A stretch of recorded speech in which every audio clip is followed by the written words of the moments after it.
Oh my gosh, yeah, you do. You're feeling froggy in the middle of the episode. Hey.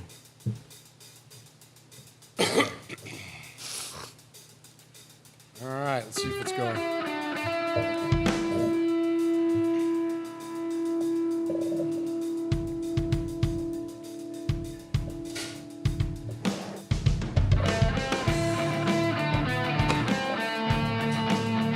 That's a pretty cool shot. It's cool, right? Yeah. Oh, yeah. Are we up on the YouTubes? Pulling it up right now. Looked like it. Okay. Kill Jadis looks like he's in there. Chris Rubio, B. Al, Paul. Hey, can you guys hear us okay? Oh. Oh. Paul? Kill Jada says, I'd like a Reuben.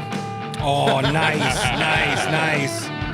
Michelle Sweat, Chris Rubio, Buddha, Daniel Menges, welcome, William Holcomb, Atticus B. Rocket. My gosh. That's awesome. Well, yeah. Ty to Raider, did someone say Domenico's? Heck yeah, we did, Ty.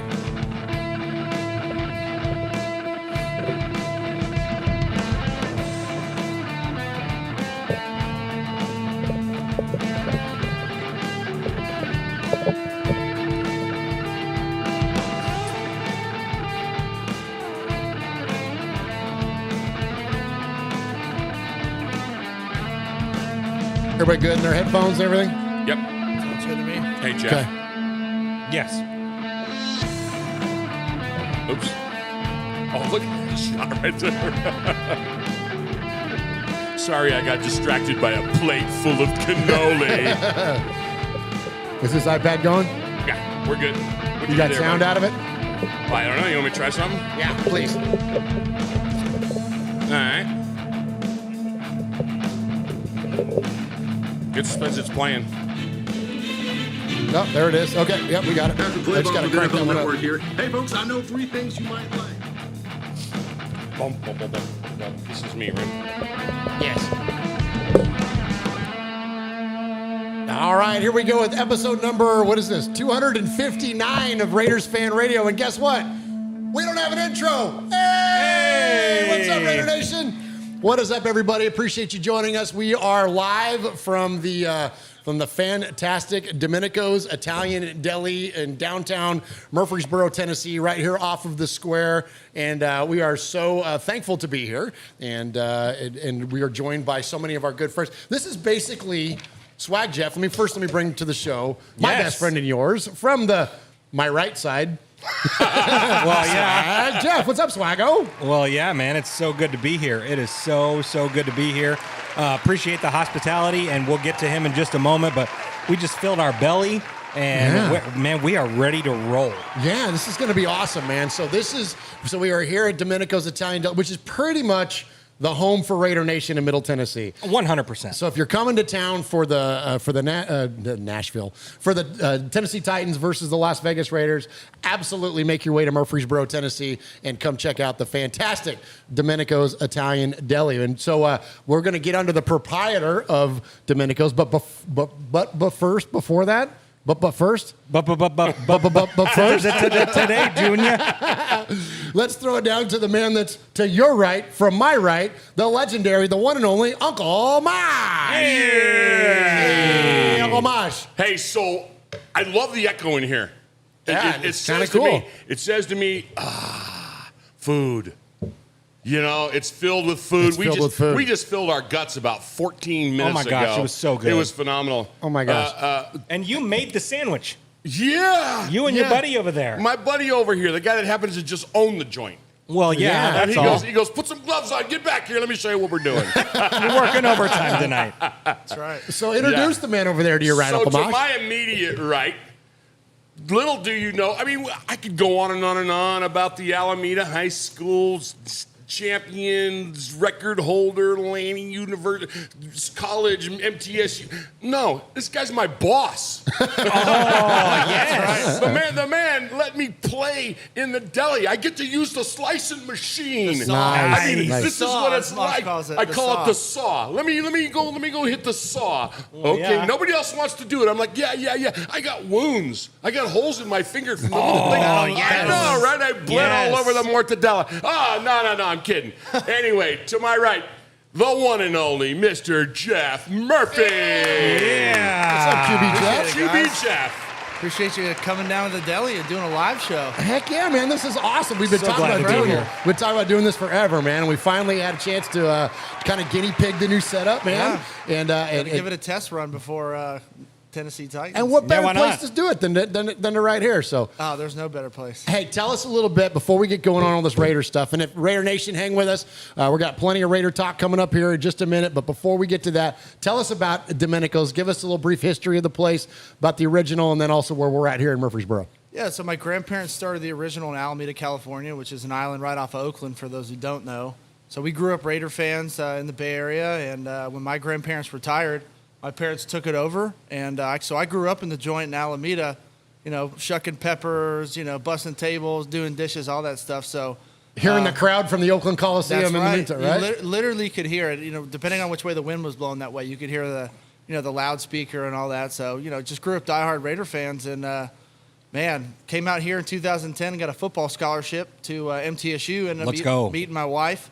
Now we got 3 boys, and 2 years ago we took the leap of faith and brought the family business to Murfreesboro. So Love it. awesome. It's been a crazy 2 years, but we're rocking and rolling, and football season's here, boys. Oh, Let's go. Let's go. College Let's kicked go. off 2 weeks ago, and Oh my gosh. so it's been fun. That's Now awesome, man. NFL. We'll definitely check it out if you're out there on the West Coast. Check out Domenico's in Alameda, and then if you're in Middle Tennessee, definitely come check out Domenico's Italian Deli here on the lovely square of Murfreesboro, Tennessee. Yes. Go back to Jeff's shop there. So this is cool. So the first time I came in here, I'm like, okay. I'm like, they opened up this Italian deli in Murfreesboro. I'm like, that's awesome, right? So I'm like, I came down here. I come walking in, and the first thing I see is up off to the left. It's over Jeff's left shoulder. It's a Murphy number 12 jersey, MTSU. And I'm like, Yes. that's my favorite number for my favorite player. I'm like, the guy's name is Murphy. I'm like, I think we're going to be best friends. And then And it's the black jersey. Yeah, exactly. And then I look over, and by the front door on the other side of here is a picture of you and your family, and they're like wearing Raider gear and stuff. And I'm like, all right, this is creepy. I'm like, this is like, we're like long lost brothers or something. I'm like, this is awesome. So, Domenico's a fantastic place, and you wear and represent your Raider fandom well, Jeff. Appreciate it, man. So love it. All right. Okay. So you mentioned, Jeff Murphy did, that it's time for football. So before we get going on the show, guys, proper, I got something I want to play for you. Okay. All right. Check this out. How sweet it is. The buzz of football is in the air. We're ready to go, though. Let's go. 1, 2, 3. 1, 2, 3. Can you feel it? Pads fitted, helmet shined, uniforms crisp as they will ever be. The autumn wind is approaching. The edge of fall is upon us. But here in Las Vegas, a new era begins today. A regime ready to chase greatness. Every task will be measured with the same standard of excellence. And new additions, donning the silver and black. It is a dream to be a Raider, man. It's a dream come true. Let's see you down. Raider Nation. You've waited since January for this feeling to come back. And here we are. Just win, baby. Oh, Let's go. Let's go. Yes. Yes. Well, hey, so that and before, much respect to Aaron the Q-Dog Raider in there. 1911 donation to the One Nation Foundation says, "Greetings, nation. When I get to the borough, I will get drunk and eat me some sandwiches." Absolutely. Hey, so I went to a what do you call those? Not an antique store? I went to a thrift. I went to a thrift store today. Oh, you did? I went to a thrift store, man. Okay, And all right. I was shopping around a little bit, trying to find some deals, trying to find some retro stuff. Yeah, let's go. Because I'm Swag Jeff, man. I need all sorts of stuff. Exactly. So I found something. Uh-oh. I found something, and Okay. it cost about $7 too much. Cost $7 too much, but after listening to that hype video, Yeah? I just want to go ahead and show it to you guys. Do it, brother. So if you, What do you got? throw up the fan cam. Okay, all right. Yeah, bring it to the fan cam. Okay, all right, here we go. There's the wide shot there for those of you that are on the audio podcast. And so Jeff is bringing... Oh, no! Oh, gross. Jeff is busting out an... How dare you bring that in like, my what is that, like a... establishment? It's an Adidas LaDainian Tomlinson jersey. Why the hell would you buy that, Jeff? Just so I could do this. Ah! Let's go! Let's go. Nicely done, Jeff. Either that or I was going to clean the P-shot do with it. We'll just put it in the bathroom. There you go. So Jeff brought some extra toilet paper to Yeah, to there you go. Domenico's here. There you go. So for those of you on the- Franklin 83 says, my eye! So for those on the audio podcast, Jeff just ripped that thing in half, and it beautifully done, Swag Jeff. Yeah, Nicely done, nicely done. That was a solid jersey, huh? Shades of Hulk Hogan. Are you winded? Yeah, a little bit. I may need to grab a cannoli.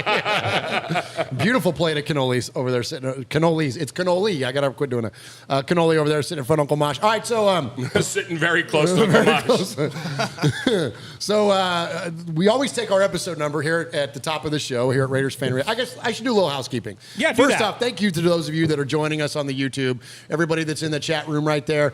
We appreciate all of you so very, very much. And you can join us each and every week at 6 o'clock on Wednesdays at 4 p.m. Eastern, 7 p.m. Pacific. Nope. And Strike that and reverse it. that's what I meant. Yeah. What did I say? Yeah. Yeah. 7 Eastern and 4 Pacific. That's How about what I that? said. Yeah, there you go. Yeah, exactly. Do that. And so definitely check us out there on the YouTubes. It's youtube.com/Raiders Fan Radio. We appreciate everybody that is joining us live tonight. But you can also correspond with the show a multitude of ways. And the best ways to get us a message is to call us at 909-345-3346. That's 909-345-3346. Or you can email the show at show@RaidersFanRadio.com. And we love to hear from you guys, so definitely keep those emails and phone calls coming our way. And also, if you're listening to us on the audio podcast, thank you for subscribing to us on any of your favorite podcast service. You can find us at Spotify, Stitcher, Apple Podcasts, Google Podcasts, anywhere you can find a podcast, you can find us. You can even ask your internet-connected device. And that is all because of our good friends at Fansided, Yes. and Just Blog Baby, and we always tell you guys, we appreciate all of your amazing donations that we give to our nonprofit, which is the One Nation Foundation. But really, the best way to support our show is just to like it, subscribe it, retweet Sure. it, repost it. That's the best way, and because that enables advertising opportunities for us. And we got a new advertising partner. We do. We got a few, so I'll give one, and then Jeff, when I throw it to you for $2.59, tell us about the others. Okay, absolutely. So I did a read for Drizzly. So if you want to get Drizzly, that's the alcohol delivery company, is become a new partner, new advertiser of ours. Yes. And so again, when you share the show, when you subscribe to the show, it helps us earn those opportunities for partnership with folks like Drizzly. And who else, Swag Jeff? Oh my gosh! So we've been working, man. We've been working to get this One Nation Foundation to the next level, and we're doing that big time. So I'm going to flip the camera first off over to QB Jeff and to Uncle Mosh over there, because right in front of QB Jeff there is a football. It's a football, And not just any football. and it's signed by a goat, and it's inscribed by a goat. Charles Woodson, number 24, Hall of Fame 2021 inscription. That is a legit football that was basically sent to us by Charles. So our good friends over here at Woodson Whiskey. So if you're not drinking Woodson whiskey, there's something wrong with you. You need to do it different. But we've become right good now. Yeah, exactly. I'm rocking the lid that they sent over as well and that's stuff nice. like that. So I'm talking to them quite a bit. We become friends. Charles Woodson is now my third best friend. Wow. Yeah. Okay, He's all moving right. on up. He's Okay, moving on all up. right. But so hey, they sent a ball and said, hey, why don't you give this to the One Nation Foundation? Oh, that's awesome. Absolutely. So September 21st, we're going to be raffling off that football. So That's every awesome. $10 donation, September 21st, will get you into that running to win that thing, and that's the Titans week. So that's the week that everyone's going to be here doing it big. So yeah, it's going to be awesome. But the one that I'm very Got one excited more. about, we got one more, and I'm very, very excited about. So much respect to T Public. Hey, Thank you, T Public, they provide, or they host all of our swag that we do, and all that stuff. And much respect to Christina, who is our sales rep. She hooked up a massive deal and gave a massive donation to the One Nation Foundation and helped with the T-shirts that we're going to be selling live at Acme Feed and Seed for the Bussin' with the Boys Raiders Fan Radio co-tailgate. That's crazy cool. And we got merch. Awesome. And yeah, we're going to have a lot of merch there, so make sure you save your money out. $25 I think we're going to sell a shirt for, and it's all going to the One Nation Foundation. So it's going to be really, really cool. And also much respect to several people in the chat. Tyrone Graves, a $5 donation. Fabricator Gill, who just had a $330 night last week. I know. Unbelievable. He donated $20 tonight. Ebony Grave, a 10, says, "Happy birthday, baby girl. You can have whatever you like." Yeah, PSP Raiderette, a $10 donation. Tiderator, a $5 donation. Pineapple, a $20 donation. Oh my gosh, the folks, donations thank you are so much. rolling in. Thank you so much. We can't tell you how much we appreciate that. But here at the top of the show, Here at the top of the show. And actually, real quick, before you get to the top of the show. Okay. Also, you met with the Bussin' folks I met with them yesterday. And so we've kind of got our plan finalized. Remind Raider Nation what's going on the Friday and Saturday and Sunday before the absolutely. Thanksgiving. Well, Saturday, we're going to be hanging out with Music City Raider Nation. Yes. We're going to be down at Bowie's in downtown Nashville, which is an 80s hair metal band or bar and all that stuff. It's cool. really, really cool. Music City Raider Nation is going to be there. I think they're giving away prizes for the first however many people in the door. I think they're giving away wristbands and koozies and all that kind of good stuff. So we'll be hanging out and partying there. And then Sunday, 10 a.m., Acme Feed and Seed at the corner of 1st and Broadway, right next to the pedestrian bridge. So if you're going to the game, you can walk right across the street, go to the game. But what time is it? 10 to 12. 10 to 12. Yeah, 10 to 12. We'll be there You partying. can party with us until 11:45 and still make it to your seats. 100%. 100%. So, yeah, so we got so much cool stuff going on. It's going to be amazing. But here at the top of the show. Okay, here we go. Top of the show. At this top of the show. Let's talk about the Raiders. Yeah, at this top of the show. So it's episode 259. So I'm going to be talking about a career stat. Because, you know, what do I do each and every week, Uncle Mosh? You take a number, our number, Yeah. and this week it happens to be 259, and you relate it to something in Raider history. Absolutely, I You do. have a protege. You have a Padawan, if you will, Kevin. And yeah. you have somebody that also helps you with that. Well, I want you to know, my brother, I've also got one for you tonight when you're done. Oh, fantastic. You start it. Well, this one's kind of for Murph. Okay. Oh, thanks, Mosh. Yeah, it goes back to, you know, I like numbers. Okay, I don't do math, but I like numbers. Right, numbers. sure. So there's a guy, and he's in a Pro Football Hall of Fame. Okay. Oh, He's okay. from our hometown. Oh. What? Yeah. Huh? He's from San Jose, California, Okay. and he's in a Pro Football Hall of Fame. Okay. He had the same number you wore in high school, 86. at the same high school, Andrew Hill? at Andrew Hill. What? His name is Mervyn Fernandez. Oh, he's in the Hall of And Fame? he's in the Canadian Football Hall of Fame. And at one time, when he was living in Canada, the area code to his phone number was 259. Oh, there you go. Oh, my God. Beautifully That's done. perfect. I went so deep on that one. Wow. Hey, that was yeah. awesome. That was like the extended version of Lord of the Rings right there. I'm telling you. Kidding, man. No kidding. Good one, Mosh. Absolutely. Thank you very much. Good one, Absolutely. good one, So, good hey, one. so I didn't have anything this week, but the Padawan has become the slacker. master. Oh, The Padawan okay. has become the master because T-Hom hit me with an amazing career stat. So Rich Gannon, we know him. Okay. we know him. We're very familiar with him. Speaking of So, 12s. Absolutely. Played 99 to 2004 and is actually ranked 26th on the all-time Raider rushing list and is the highest ranked of all the quarterbacks. He scored 11 touchdowns on the ground and ran for 1,258 yards, which puts him just 101 yards behind Jalen Richard. Gannon did all this on 259 carries for the Raiders. Well, yeah. Wow, that's cool. Isn't that awesome? That's very cool. How many rushing yards did you have, QBJ? What level? I don't know. I'd have to look the stat up. It's been so long. Let's go do Laney you College. hold that? Yeah. When you were in Oakland. I didn't run a lot. A couple hundred. Yeah? Yeah. Okay. Just a couple hundred. Yeah, couple hundred yards. Couple hundred I, yards. I like to throw the ball. I like to get it to the fast guys. let them do all the heavy lifting. There you go. Point guard. There you go. It's all about distribution, right? That's right. There we go. Right on, man. Well, good stuff there. So, Uncle Mosh, let's go ahead and hit some contact info. You and then got we're it. going to jump into some respect. Woo! Hey, Raider Nation! You got your old Uncle Mosh here with an updated contact info. So sit up, zip up, shut up, and pay attention. You can call us at 909-345-3346, or as Murph would say it, 909-345-3346. How about emailing me? That sounds cool in here. Email me at show@RaidersFanRadio.com.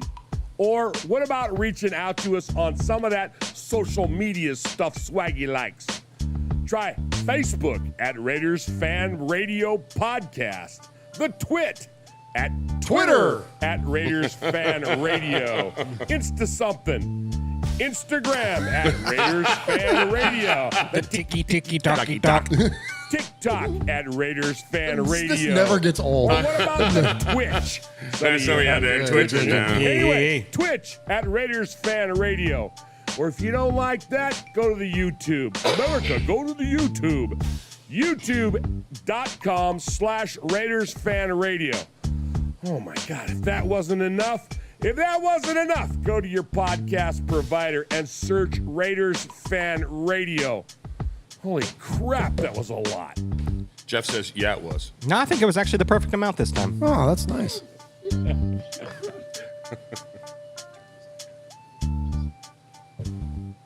Good. Oh, You were grabbing his headset. I couldn't hear shit. I was too busy watching you, and I'm like, what is he doing? Why is he grabbing that boy? I was trying to whisper into his ear. Grabbing me and whispering stuff. What are you doing? Yeah, and I didn't want to miss it. You were intently watching. I'm over there going, what? Good.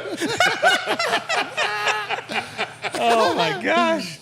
Lean over here, Swag. I got to clean my glasses. Yeah, do that. All right, so appreciate everybody here joining us in the chat room tonight here at youtube.com/Raiders Fan Radio. And so here at the top of the show, we don't give props. We don't do shout outs. There's nothing wrong with those things. But, we're Italian. We're an Italian deli for crying out loud. Yeah, we are. So we gotta give some respect.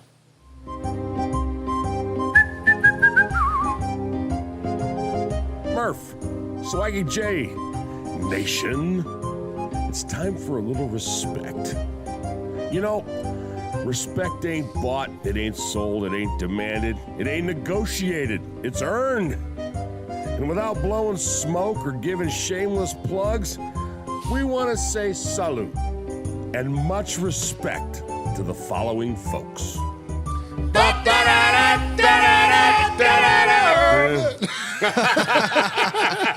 The echo in here was awesome The for that. echo's fantastic. The It was acoustics good. in here are killer. I just wonder if anyone walking down the street happened to hear that. Yeah, you can't see it on the YouTube broadcast here, but we have a giant front-facing window, Yes. set of windows in front of us, and people are walking by on the street there, and I'm sure that was an interesting look. And, and there goes the popo. And there goes the It reminds me of home. All right, so we like to give a little bit of respect here at the top of the show. And look, not to be too on the nose, but much respect to our good friend, QB Jeff Murphy, the proprietor of Domenico, for hosting us here tonight. This is awesome, man. My pleasure. And, we can't wait to have all of our good friends join us here amongst Raider Nation. And so just appreciate you opening this up to us here tonight, man. This is great. Next up, I want to give respect to, this is going to sound weird, Disney Plus. Oh. Okay. Jeez. Last night. You got a problem with the Disney Plus. Did a new episode of You got issues with the Mandalorian Disney come out? Plus. I got a monster problem with Moss Disney, is but like, go ahead. ooh, I hate that Disney. Did a new episode of The Mandalorian drop? Jeez. I'm going to go back to my saw. So there I am. I'm going to go cut some provolone. So last night I'm like flipping through the channels, right? And I'm trying to find something to watch, and I'm like, let me see if there's anything new on Disney Plus. Damn it, there is. So Disney owns ESPN, right? Sure. So they put the 30 for 30s on Disney Plus. Oh. So on the main menu, they have a picture of Al Davis, the 30 for 30 of Al versus the NFL. I was like, let's effing go, Disney Yeah, Plus. okay. I'm like, how cool Finally, is that? they've done something right. Yeah, right? Oh, I thought that was pretty cool. So anyways. That was in the olden days. All right, so that's all I got for respect. That's it. Okay. But guess what? What? Come on, tell me. Oh, there's always a pendejo. Yes. Pendejo. Pendejo. Pendejo. Pendejo. Pendejo. And now I can't remember who it was. It was Disney. Yeah, it looks like it's Disney too. No, I do have it here. Okay, so here's where I got for our pendejo this week. So you guys know I hate Mike Florio. Do you? I hate Mike Florio. Yikes. Like so much. And so here's why Mike Florio is going to be our pendejo of the week. So we have so many members of mainstream media that are giving props and love to the Raiders. Right. You know, whether it's Rich Eisen, of course, Kyle Brandt. We have a lot of people that are giving the Raiders a lot of praise this offseason. Sure. And calling for them to do great things. And we're going to hear from Rich and some others later. But check this out. This came across, I would never play Mike Florio. But this is like just enough to piss you off. Listen to this guy. This is him and Chris Sims talking about what they think. That's another guy. I can't stand that Can't guy stand either. Chris Sims? Ah, Chris no. Sims. So maybe we got double pendejos then. All right, so listen to these guys talk. Their little preview. Now, I thought you were about to call them little pricks. well, that too. Listen to these little pricks preview the game coming up. All right, now check this out, man. So, like, didn't we beat the Chargers last time we played them? Oh, I can't remember. I think so. Didn't- Didn't we keep them out of the playoffs and put us in it? I'm pretty sure you and I were We're there at at the that game, game, Mosh, yeah. and we watched all those 53 little pricks go home Yeah. while our Raiders went on to the playoffs. So listen to the way that these guys talk about the upcoming matchup here in Week 1. Do we have a consensus Raiders-Chargers? Maybe we don't. The Chargers are 3.5-point favorites. It's a rematch of that Week 18 Classic with the Raiders winning the game and getting to the playoffs in overtime. I'll go first on this one. Cool. Because even though I have my doubts about the Chargers, because I say, to quote Rosanna Dana, a very timely reference, it's always something. At least for now, they're healthy, and they're going to be focused, and they're going to be motivated. I don't know where they're going to go from here, but I think they hold serve at home. I always say, Week 1, throw out the results. The only thing you should be concerned about is if you play a division rival at home and you lose to them because you eventually have to go to their place. Good luck winning the division if you get swept by one of the other teams in your division. I think the Chargers pull it off. I think they win the game 34-30. I think it should be a great game, an exciting game, and it's the first piece in what could be an MVP run for Justin Herbert. Yeah, I tend to have a lot of the same feelings that you do. It stinks they have no J.C. Jackson because that would have been nice to see him match up against Devontae Adams. But I just look at the Chargers, and I feel like, one, their team is more talented. Two, Shut up. It's no coaching changes. Nothing's really changed. They made their team You mean that better. coach that called the Their O-line timeout? should be better. We know Correct. the receivers are good. You add that with Khalil Mack and Bosa coming off the edge. Derwin James is as healthy as he's been in a while. So I just look at that across the board and go, I think that's an advantage Chargers. Raiders, I do think are going to be in the pain in the butt. And I think their offense and Josh McDaniels and creativity is going to be real here. I just don't know if they have enough studs on the defensive side of the ball. And I kind of just think the Chargers win a high-scoring shootout type of game. I'm going to go 30-28 Chargers. So I got the Raiders covering, but the Chargers winning, threading the needle, as they say, Mike. Yeah, I'll go the Chargers covering. I've already said 34-30. And look, by the way, Brandon Staley, as Pete advises, said that J.C. Jackson still could. Okay, I can't listen to this anymore. Are these All right. guys still talking? All right, so. Shut up! Thank you. QB Jeff. Whoops. Where am I here? There we go. Okay, QB Jeff. Am I taking crazy pills? Like, Justin Herbert for MVP? Like, I get it that every year, everyone overhypes the Chargers. That's an annual thing. But really, now we're talking about this guy being MVP. You're a quarterback. You know how to evaluate a quarterback better than anybody here. Tell me about that. Is my Raider fandom overriding my ability to read objectively, or is... No, not at all. I don't think so. I mean, when you look at what the Chargers, he has really nobody different offensively. I mean, I don't follow the Chargers, so correct me if I'm wrong. Like, he didn't have any big acquisitions in the offseason. No, didn't they lose Hunter Henry? Didn't he move on? I even think. Yeah, I think he did. So they have no major upgrades on offense. I mean, he's going to get better as he probably will. Most guys do get better from year to year, especially younger guys. But I mean, when you look at Derek Carr to him, like Derek Carr upgraded all over the place. And you got a healthy, hopefully Josh Jacobs. You got Devontae Adams. Darren Waller seems to be healthy and ready to go now. I mean, if you want to talk about a guy that's getting ready for the MVP race, it's Derek Carr. I mean, I got money on FanDuel to win. I got Raiders to win. If you guys haven't heard, the Raiders are winning the Super Bowl this year. So I got money on the Raiders to win the Super Bowl and Derek Carr to win the MVP. And I really think he's had the best year he's ever had. Well, you know, there's a lot of media that agrees with you, and we're gonna hear from some of them here in a minute. Because, it's like you're right. He's more set up, I think, than Herbert is. Because you're right. They didn't make anything. Yeah. They didn't do anything different. And you add Josh McDaniels on top of it. And I think that's one of the biggest things that nobody's even really talking about. It's like the numbers Carr has had without, McDaniels, without a guy like Devontae Adams, are insane. So you add two major pieces to the puzzle, a number one guy and a guy like McDaniels who's so creative and knows where to go with the ball, and he's giving Derek Carr the keys. Like, I'm so excited. We get somebody here. I want to just shut all these idiots up. I can't stand these people. They're just so biased against the Raiders, it's not even funny. It's ridiculous, and it's right because it's like it gets a little worn out, doesn't it, Mosh? Well, so what are they going to say after the week one trouncing of San Diego? It doesn't matter where they're from. It doesn't matter. But you know what I'm saying? Nobody's going to their games regardless. Yeah, Raider fans. No kidding. Well, all except for Guerrilla. Yeah, I know, right? Right. Oh my gosh. Don't even get me started on that one. But seriously, what are they going to say? What are they going to say? Oh, the Raiders were lucky. I mean, they will. They'll come up with something. Or they squeaked by. Yeah. Derek Carr had another fourth quarter miracle. Whatever. Yeah. I hope Herbie's ready for Max coming off the edge. Oh my gosh. Let's go. Let's go. It's going to be amazing having him and Chandler Jones. Oh yeah. The old Malachi crunch. They're talking about Bosa and Mack. It's like, what about Crosby? Yeah. What about our guys? Jones? Yeah. Right. Yeah. Like they're slouches. Right. Just idiots. Unbelievable. All right. So there we go. There's our. Yeah. Nice, Mosh. On cue. Hey, what's up? It's I can read from this. The Rich Eisen Show. And it's Del Tufo from The Rich Eisen Show. You're listening to Murph and Mosh. And QB Jeff and Swag Jeff. Fan Radio. Yes.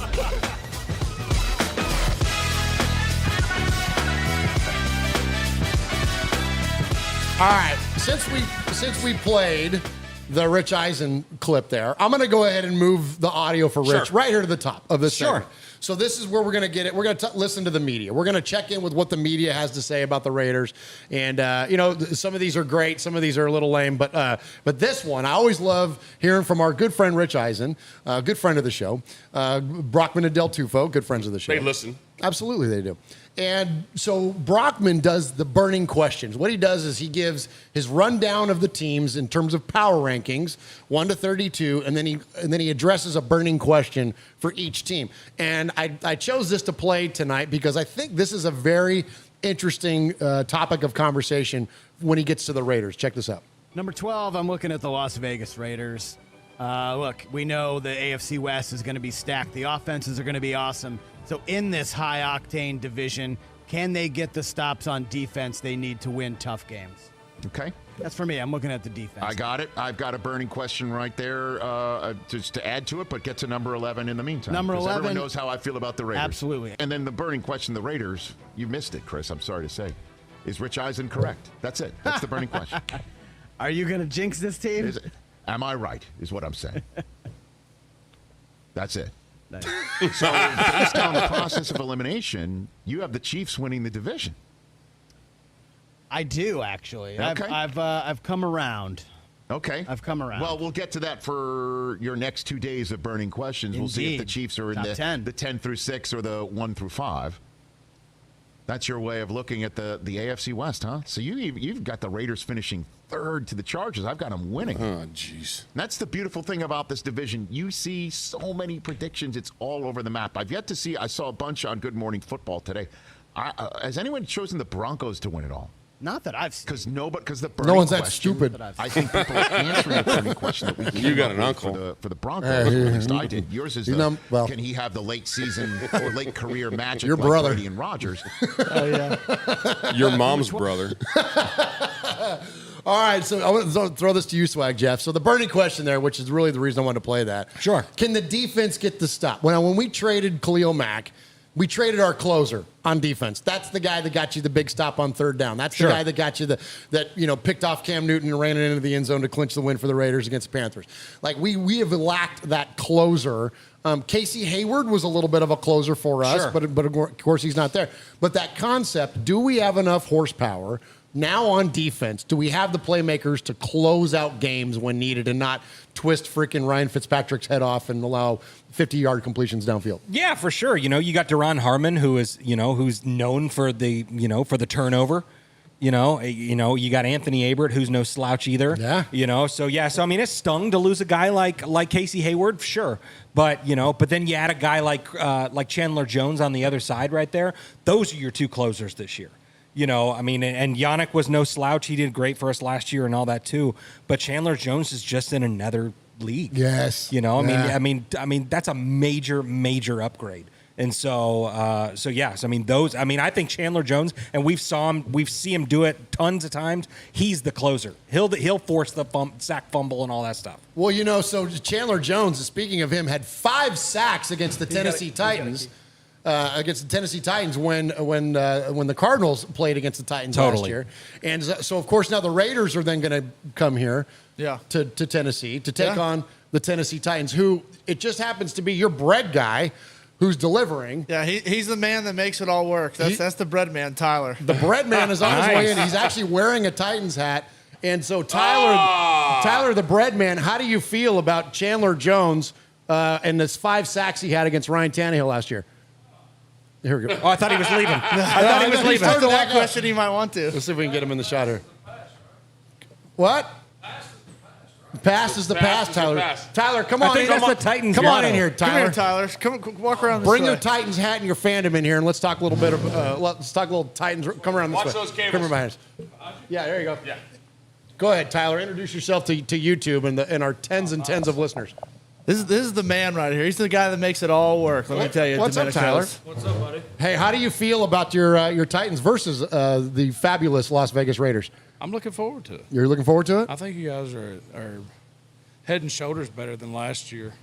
I think we're going to be better than last year. I think a lot of people think we're taking a step back by losing AJ. I think we got Tannehill more weapons. He thrives when he's got a good tight end. Hooper's an underrated tight end in the league.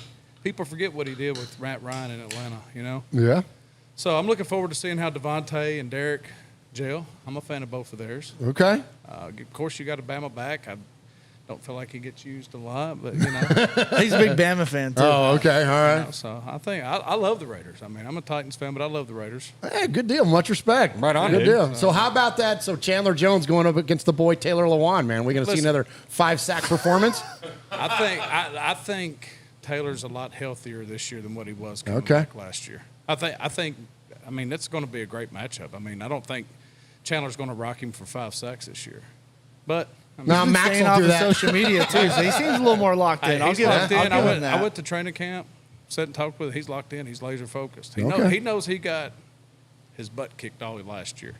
But he was also, getting healthy. Coming off injury. Yeah, Sure, getting stronger. sure. Yeah. So we need him more than ever now. He needs to be Taylor of 2016, So hit the time machine. There you go. Good deal. Good deal. So you got plans for the game? Oh, yeah. I'll be there. Hopefully tailgate. You gonna be at our with you. tailgate? Yeah, I'd love to. I'll swing by in the two-tone blue, baby. I ain't scared. There you go. Come on through. We'll be at Acme Feed and Seed. In fact, we're going to be there with Will Compton and the Bussin' guys, and we'll be hanging out doing our tailgate. Y'all let me know when. I'll definitely do it, man. I'll swing by. 10 o'clock before the Sunday before the game. So y'all gonna see Raider Willie, or is it gonna be Titan Willie on the? He's Raider Willie. Oh yeah. I like Will Compton. He's good. Absolutely.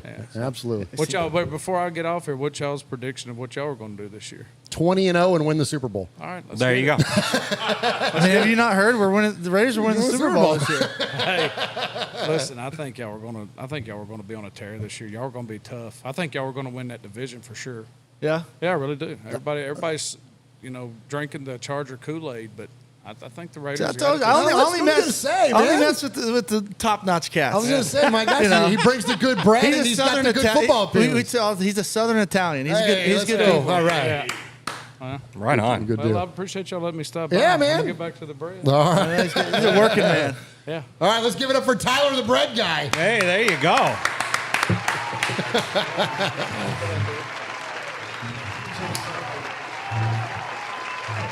All right, next up, let's get to our next soundbite here. And so this is a new one for us, guys. So this is the first time we featured the Bill Simmons podcast. A snippet from that on the show here. And let's check in. So Bill does his show with Cousin Sal. So it's very much a family affair on their podcast, just like it is here for us. And so let's check out what Cousin Sal has to say, because he says, much just like our good friend Tyler there, don't sleep on the Raiders. Are the Chiefs and Chargers the two best teams in the league? In the league? Yeah. I like the Raiders. I have the Raiders winning the division with 11 wins. Wow. Let's go. Really? I don't know what's going on in people's heads. Like people, what's going on in your head? Well, if you ask most football fans who won that game last week, Raiders or Chargers, I think most people would say the Chargers. They didn't win that game. The Raiders won the game. And if Carr doesn't spike the ball and they lose it down there, and they were, 5 yards, 6 yards away from going to overtime against a team that made it to the Super Bowl. And now they add Jones, and they're doing great. They extend Carr. They add Chandler Jones, who's a pressure guy. They add Devontae Adams. I like this team a lot. Let's forget about the Gruden stuff. Like they had their president quit on them. They had obviously the Ruggs thing was terrible. I think they're back on track. I have them fourth in the division. Do you really? Their over/under is 8.5. They're 7-1 to win the division. 7-1. I've seen that since February, and that's what I was like. I have to take that. 6 or less wins, plus 270. Oh, come on. Best record in the league, 60-1. So this is crazy. So Mosh, I want to throw it over to you. It's fascinating to me that it seems like, here's what I'm learning now and hearing all these media opinions. And of course, it's funny because all this stuff will go away once we start actually playing football. But in the meantime, so let's talk about it because we haven't played any games yet. Isn't it funny how, we talked about how so many more media members are endorsing the Raiders, and then there's the typical haters. But now it's getting really polarized. You either got them as winning it all, or they're going to finish dog shit in the division. Isn't that funny how but it's always been that way. It's always been that way because you either love the Raiders or you're a Raider hater. Well, that's true. And nobody's going to give us partial credit. Unlike the bread guy who said... I was taking a drink and I almost just spit it up my nose. That was awesome. He was like, yeah, I'm a Titans fan because he lives here, blah, blah, blah. But he's like, no, but I dig the Raiders. You guys are going to be good this year. Very, very... Talk about polarizing. That opinion is polarizing. Oh, sure. Nobody has that opinion. Yeah. But if you were to really dig deep, I'll bet we're a lot of people's secret second team. Oh, I like it. You know what I'm saying? Yeah, they don't want to admit they like us because it's in the closet. They are, because it's just as easy to say, "Oh no, I'm a Cowboys fan. I'm a Chiefs fan. I'm a this fan. I love New England. I love Pittsburgh. Blah blah blah." But the Raiders, you guys are good, but they don't want to admit it. Yeah. Tyler had the cojones and he delivered the sourdough to admit that that we're going to be good. But very few people will do that. That's right. So they're either all in or they're all out. Great point. Good stuff there, Mosh. All right, let's get into let's go to Good Morning Football. And so this is an interesting take here too. It's why, Jeff, I want to hear your opinion on this when we come out of it. They're saying we're going to find out about Devontae. There's a lot of talk right now about whether Aaron made Devontae made Aaron. I think they're both great players. It's just my opinion. But let's check in to see what they had to say, and then after that, react. Derek Carr and Devontae Adams are going to be on a field. We've been talking about these two players and their friendship and their history for months now. Can we actually see it in the flesh? What we have heard is that it is going really well. Let's see it actually on the field. This game is going to be an awesome one. There's so much offensive talent, but I want to see if Carr and Adams can pick up where they left off in Fresno State, and if Adams can pick up where he left off, honestly, with Aaron Rodgers. We're going to know if Davante Adams is really the best receiver in the game, if he can do the same numbers and the same things with a different quarterback, and it wasn't just a product of Rodgers. Cannot wait to see these two finally in the flesh play together and actually connect. This is so. All right, so it's really interesting there. So what do you think, Swag Jeff? Is this where's the hype at, or none at all? Well, they're always gonna, now that he's a Raider, every time we get a star, anytime we do anything good, well, we're just gonna have to see how that pans out. We're gonna see how if they can hold up on that and all that stuff. But I think what we're about to see is that Aaron Rodgers isn't as good of a quarterback as what we thought he was. Oh, that's my prediction. That's my take prediction. From Swag Jeff. Well, and I'm a big fantasy sports guy. So we all saw the picture of your draft. Yeah, absolutely. Well, I should have put you on respect for that. Well, yeah, you probably should have. For those that go ahead, Marshall. Somebody said, "Man, he's going to lose his ass on the bye week." Good. So for those of you that hadn't seen it, there's a content creators fantasy football league, and so it's our good buddy Graf. It's of course one of my best buddies, Mikey. It's Wasted Talent is on there. Samoan Andy's on there. hosts it. Samoan. Cody's Kenny on there. King. Kenny King. A whole bunch of people are on there, and you're on there, and you successfully drafted all Raiders. For Every your team. single pick was a Raider. Yeah. I think my which is kind of hard to do. It's very hard to do. Well, like my 10th round pick, I chose Jarrett Stidham. Because hey, you never know. Down goes Bledsoe, in comes Brady. Yeah, You know what I mean? Yeah. So you never know. But Derek's rated higher in fantasy right now than Aaron Rodgers. Is he really? Wow, Yeah, no absolutely kidding. is. Yeah. Okay. So I think they're going to light it up, man. It's going to be unbelievable. That's awesome. Right on. You know why? Because Derek only puts mushrooms on his spaghetti sauce. Unlike Aaron. That's true. Very, very true. Oh my gosh, that's fun. All right, so QB Jeff, so you talked last time I believe you were on the show about the chemistry between quarterback and receiver and about how important that is. Is it possible for them to rekindle that chemistry they had at Fresno State just like that, just in a one off season? I think so. I mean, they were there together two full seasons, and the numbers they put up were crazy. I mean, Derek Carr's last year, he had 5,000 yards. He had 50 touchdowns at the time, which he broke a record. And then Davante Adams had 1,700 yards and 24 touchdowns. Okay? Let's look at Davante Adams the last 2 years. Okay. He had 1,500 yards, 11 TDs last year. And he had 1,300 yards and 18 touchdowns the year before. So you're telling me he's going to go to another team and he's going to just drop off the face of the earth? That it was all Aaron Rodgers? No, that's the most asinine thought process I've ever heard in my entire life. It just drives me up the wall. They honestly, one of the best receivers in the NFL goes to the Raiders, and now he's just like, oh, I just don't know. He had Aaron Rodgers, this and that. It's like, you don't have that type of production solely based off your quarterback. Yes, it matters. Aaron Rodgers is one of the best to play the position, no doubt. But Aaron Rodgers and Derek Carr are not that far off. They're really not. Amen. Is it just for my simple fan brain? Is it easy to look at like, well, Wes Welker was highly productive with Tom Brady, but then he went and had the same level of production with Peyton Manning. Yeah. Like, you know what I mean? Like, Tom Brady's the greatest of all time. 100%. Even though Peyton was great and all that, we didn't like him. For Welker, a lot of that was a product of the system that he was in, whereas where you go from Green Bay to Vegas, it's gonna be different, especially with McDaniels running the offense, calling the plays. I mean, I'm so excited to see this offense go with all the weapons that it has. I mean, I don't see how you stop them. You can't double one without getting single coverage on the other. And if you try and double both of them, you have a 5-man box. Run the ball with Jacobs. So who are you going to stop? Yeah. Our only weakness, in my opinion, is if our O-line cannot get it together and we can't run the ball, because then we become one-dimensional, and then you got a problem. But I think they're going to figure it out, and I think Jacobs and Zamir White and those guys, they're good enough backs to make one guy miss if somebody gets through in a 5-man box. So you can't stop them all. Talk a little bit about, I'm curious to this too. We hear a lot of talk about Josh McDaniels and the sophistication of his offense and all that. And it's all about timing, and it's all about getting the ball to a spot, and it's all about protecting the quarterback and the distribution. And that's where, like, Tom Brady was so great in those offenses, because he just had to get the ball out. That's why he didn't get sacked a lot, because it was just, a couple steps and the ball was out, like bang, bang, and okay. Yeah.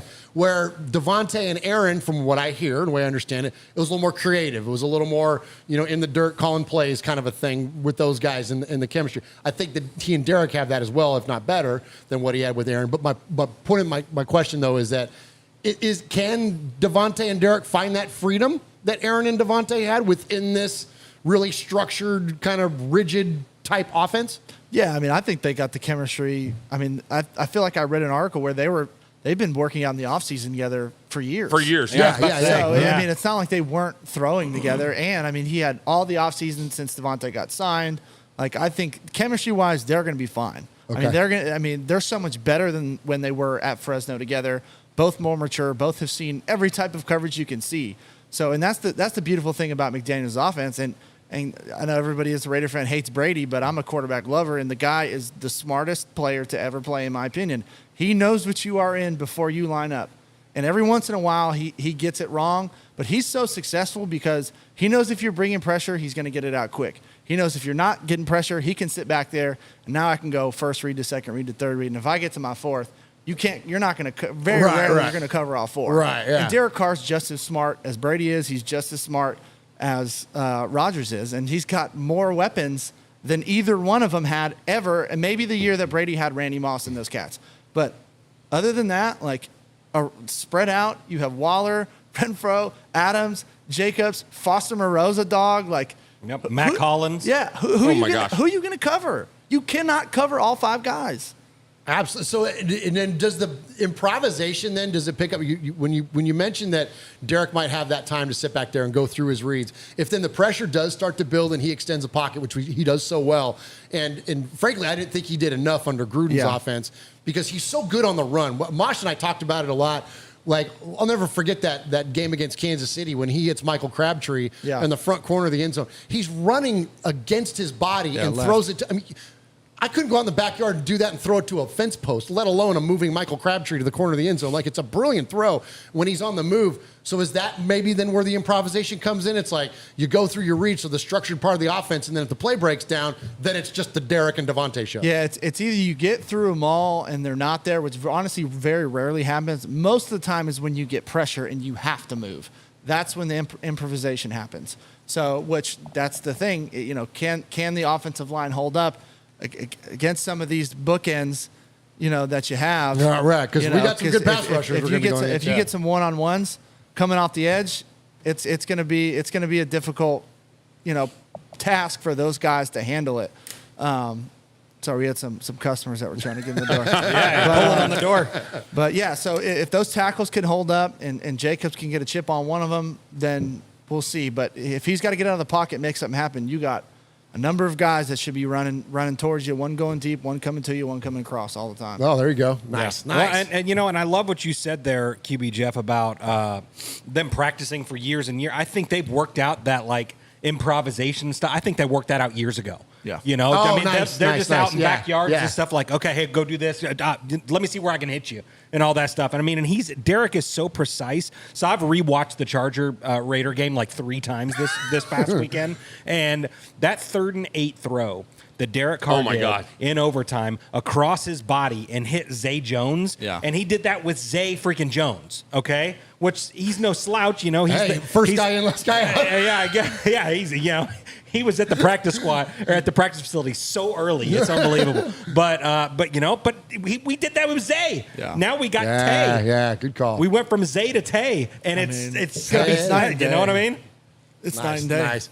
All right, let's check in. Let's go to the other side of the ball. Let's check in with ESPN and NFL Live. This is also a new feature for us, featuring Marcus Spears and Mosh. I want to hear from you on this.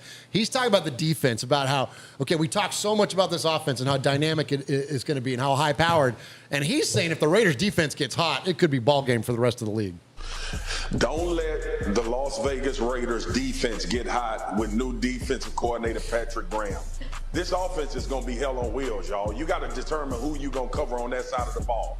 But if this thing comes together up front, And on the back end, if they get some synergy with Trevor Morig and they put Abrams around that box and they are able to cover people, you may be looking at a team that we may be counting out a little bit too early in this AFC West arms race. I know we're going to talk about Waller and we're going to talk about Adams and Hunter Renfrow and Derek Carr. If this Raiders defense get hot, you may be looking at the best team in football. So I've never been 100% all in on offense sells tickets, defense wins games. Okay. I understand the mentality behind that, but they started saying that a long time ago. You have to have a well-balanced offense as well as a well-balanced defense, and you better have a good special teams. You know, so I think it's becoming more centralized where the whole thing has to work. Okay, you can't just go out there and throw and score 8 million points and hope that the other team only scores 790, thousand or whatever. You know, you can't do that. Can't be the New Orleans Saints and win it every year. Yeah. So, but I think they're right. I think under this new defensive coordinator scheme and this setup that he's got, I think if our guys are in a position where they buy in and they start getting some success and they start shutting down some people like A-Bear in San Diego. You know, I refuse to call him Herbert, and I refuse to acknowledge Los Angeles. So A-Bear in San Diego, when they shut his ass down and the defense works, it's gonna be unbelievable. First of all, who's gonna have time to throw the ball against us? Nobody. Thank you. Nobody. True. Where he's saying, yes, we're weak in the secondary. We all know that. We've been longing for a middle linebacker, but they only made one Dick Butkus. Come on, guys. There's more to it. There's 11 guys on that defensive team, and we got some studs at the very front. That's going to help out a ton. Absolutely, great points there. And Swag Jeff, so you pass rush helps secondary helps pass rush. But like what Mosh is saying there, we get that quick pressure. Now those ball hawks you were talking about, those playmakers, that's when that kicks in. And then next thing you know, you got a Casey Hayward type situation. Sure. Well, and you know what? And watch out for Jonathan Abram. And he brought up a great point right there. Him bringing him down into the box, man. The way that they used him in the preseason was freaking money. Yes. So if they can keep doing that all year, because he got to the backfield so quick. He's freaking fast. So if we can get him back there, put the quarterback on his ass a couple times, maybe get a fumble, that's big time. That could be a closer. That's a closer, you know what I mean? 100%. That could be a closer. And there's something just the optics of the number 24 blitzing a quarterback. There's just something so cool about that. Yeah. What you gonna do when you have to double team, when you have to double team on both sides of the center? Yeah. Okay, so you're tackling your guard, and then what is the center gonna stop everybody else coming in? Sorry, that ain't gonna happen. Right. Well, so it's got to be tight ends and running backs, right? It's got to be tight ends and running backs. And if you most of the time they'll try and chip with the running backs. You don't lose a receiver. But if you keep a tight end and a running back, and you only have 3 guys running routes, so that means you have 5 to cover 3, which you should be able to do in the back end. And you still hopefully should get pressure. The hard thing is when you were able to get all 5 guys out into a route, and now you have to cover so many more guys in the same amount of space. And that's not going to happen because they're going to they're going to have to double team. Go ahead. Go one-on-one with Crosby. I hope they try and go one-on-one with either one of them. Yeah, exactly. Either one of them. Exactly. It's not going to happen. And then now too, like what Mosh said too, like about we've needed a middle linebacker. We've needed playmaking linebackers for a long time. We've been missing long time. And now all of a sudden we got Perryman. We know what he can do. Yep. We know what Jayon Brown can do for the Titans. He's a ball hawk. And old Luke Masterson, number 59, showing up for Wake Forest, right? Right. Yeah. You know what I mean? Like that guy came out of nowhere in the preseason, was a darling on the defense, which and a lot of times those guys don't make the team. But when you are creating turnovers, and especially at the linebacker spot, it's huge. It's explosive plays. It's an analytical stat that most people don't understand or talk about. But when you win the explosive play battle in a game, you have so much higher of a chance of winning the game because explosive plays change the momentum. They change the complexity of the game. And that's why a lot of these coaches that study these analytics now, they're all about explosive plays, offense, defense, and special teams. So if we can get those on defense, offense, and special teams, we got the guys, the personnel to do it. I mean, we got a good shot. Got a good shot. And you know what's funny about that, too? And hearing you say that just kind of kindled my brain on something. You know who was the absolute inventor of focusing on explosive plays? Al Davis. Let's go, man. Yeah. They're talking about Al Davis' philosophy of football. We don't want first downs. We want touchdowns. Truth. It doesn't matter how many yards we throw for and how many whatever. Like you're talking about like the analytics of it and the percentages and stupid Brandon Staley calling timeouts or going for it on fourth down inside his own 10-yard line. All that other stupid ass shit that guy does as a coach because it fits the analytics. Guess what? This ain't baseball. Yeah. Like you're not going to win it on the shift. I'm sorry. Yep. You know what I mean? Because all it takes is one big play on defense, because on a sport like baseball, when you can only score on offense, not in football, that's one of the coolest things about it, and you can flip the entire spirit of the game in a second. That's a great point, Jeff. That's good stuff there. Chess, not checkers, homie. Amen. Let's go. Yep. All right, let's get to another one. So this is cool. So Mosh sent this in this week. Good ear on Mosh, and so I want to go to you for your feedback on it. We heard from Ryan Clark last week. Again, I'm featuring a lot of. I kind of quit watching ESPN for the most part. It's terrible. It's terrible. But there is a few guys on there though that are like kind of bringing some good content, and so I want to feature him again. Ryan Clark, we featured him on this Pivot podcast. We had Devontae Adams, featured him talking last week on NFL Live, and now here he is again. And so Mosh, tell us about this after we hear from Ryan Clark talking about Derek Carr.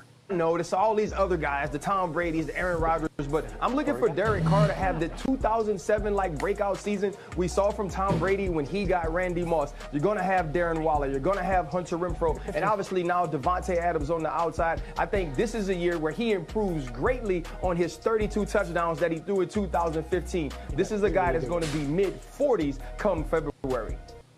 So when you I got a lot of respect for this guy, and I'll tell you why. Okay. Because he's not taking in his preconceived notions of whether he's a Raider hater or a Raider lover. Because he's a Steeler, so yeah. And he's a Steeler, and he's looking at it on paper, and he's going, "Whoa, they can't cover all three of these guys," And he's going, and it's Derek Carr, and Derek Carr's never had these weapons. Derek Carr's been bear hunting with a BB gun for how long? And now some bitch has got a howitzer? Yeah. Seriously. All of a sudden, he's loaded, man. He's ready to go. And he's being recognized as such. It's somebody that's saying, this is what I do for a living. I look at this and odds makers. I mean, you and I have put in so much money with, this guy's a good guy. Let's go with him, and we'll bet with him, and blah, blah, blah. And then we go, let's just go ahead and throw 100 on the Raiders to win. Okay, make it 400, and then we're broke because we're betting with our hearts, not our brains. Yes. And that's what odds makers do. That's why they're odds makers. That's why they make the money. And that's what he's saying here is he's looking at this going, look at the weapons this guy has. Look at his talent level. Look at their talent level. Look at where they're at in their careers. Oh, my gosh. The Raiders are going to be a force to contend with. And these other people, somebody really said we're going to finish fourth in the division? Come on. After we just finished second. I know. Right. And I had a 10-win football team. We finished fourth, and all we did was improve in the offseason. Did everybody else improve that much more than us? No. The Chiefs lost their best player on their team. Yes, they did. Right. Yes, they did. So how would anybody put them ahead of us? That's what I'm saying. And I don't think people understand how much Tyreek Hill's going to affect. They got Juju, right? Oh, my God. I heard somebody the other day called Tyreek Hill. Boo-Boo Smith-Schuster. Yeah, really. Nice. Oh, my goodness. He ain't Tyreek Hill. Yeah, I'm telling you, it's the people that can look at it objectively, and that's the key right there. Good call, and that's why I loved it. Like us. There you go. We're way objective. We are way objective. And, I mean, we let the bread man in for crying out loud. Lord knows he's not listening. We can talk about I him. don't know how many podcasts that let the bread man come and sit No. at the table. Right? No. Exactly, yeah. Yeah. All right. Let's get to the next one here. We've got one more for you, and then we're going to hit a break and hear from our head coach, Josh McDaniels. But let's check in with Total Access. And so speaking of purely objective opinions, you've got former Patriot Willie McGinnis, who loves Josh McDaniels. You've got the brother of Derek Carr, David, just giving objective analysis here on the Raiders. Yeah. We just cut our first-round pick, Alex Leatherwood, from last year. For good offensive line. The right side was a little bit of an issue. Josh believes, as I also do, having watched my man Willie and his New England Patriots and Tom Brady protect that guy for so long, that he's going to be able to shore it up. He's going to be able to hold it down because, I don't know if you guys have noticed, but Joey Bosa and Khalil Mack play for the Los Angeles Chargers. And those guys are going to be coming, so we got to make sure we can protect to be able to get the ball to Waller, to Tay, to Renfro. So that's my concern as I go into this thing, because that's going to be a crucial part of this game. I know we're going to have the spotlight on Davante Adams. A camera's not going to leave Waller, and Derwin James, but it's really going to be one in the trenches, as Willie knows. That dude, man, is a chemist when it comes to putting the pieces and things together. Josh. Yeah. And you have so many weapons over there. What he'll do is he'll put those guys in different positions. And remember, Brady is not as mobile, hasn't been as mobile as Derek, right? Yep. The ball always came out quick and on time because he puts those guys in position to get open right now. Doesn't need to have huge plays slowly down the field. And you're right. He is going against a vicious defensive front. That front seven is probably one of the best in the league. Yeah, all of them, not just those two ends. Yeah, don't think about the ends. Joseph Day, Austin Johnson, you got Van Noy's going to be helping on the outside.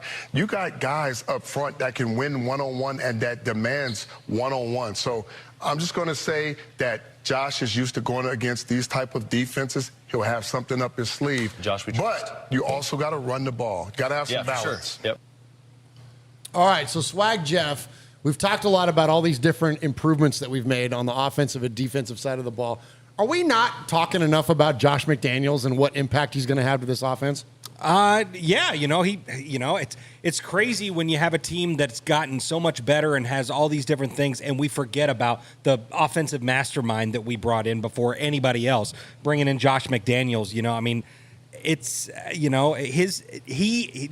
were just talking about, can we be creative and all this stuff? Can Derek and Davante do all that? Yes, they can, because Josh McDaniels is our coach, and that's what he does. He's adaptive, and he can get creative. And, hey, well, why don't you go up here and do that? Or, hey, Davante, those 3 moves that you were talking about? Just pick whatever you want. Just let Derek know. Let Derek know what you're going to do, so...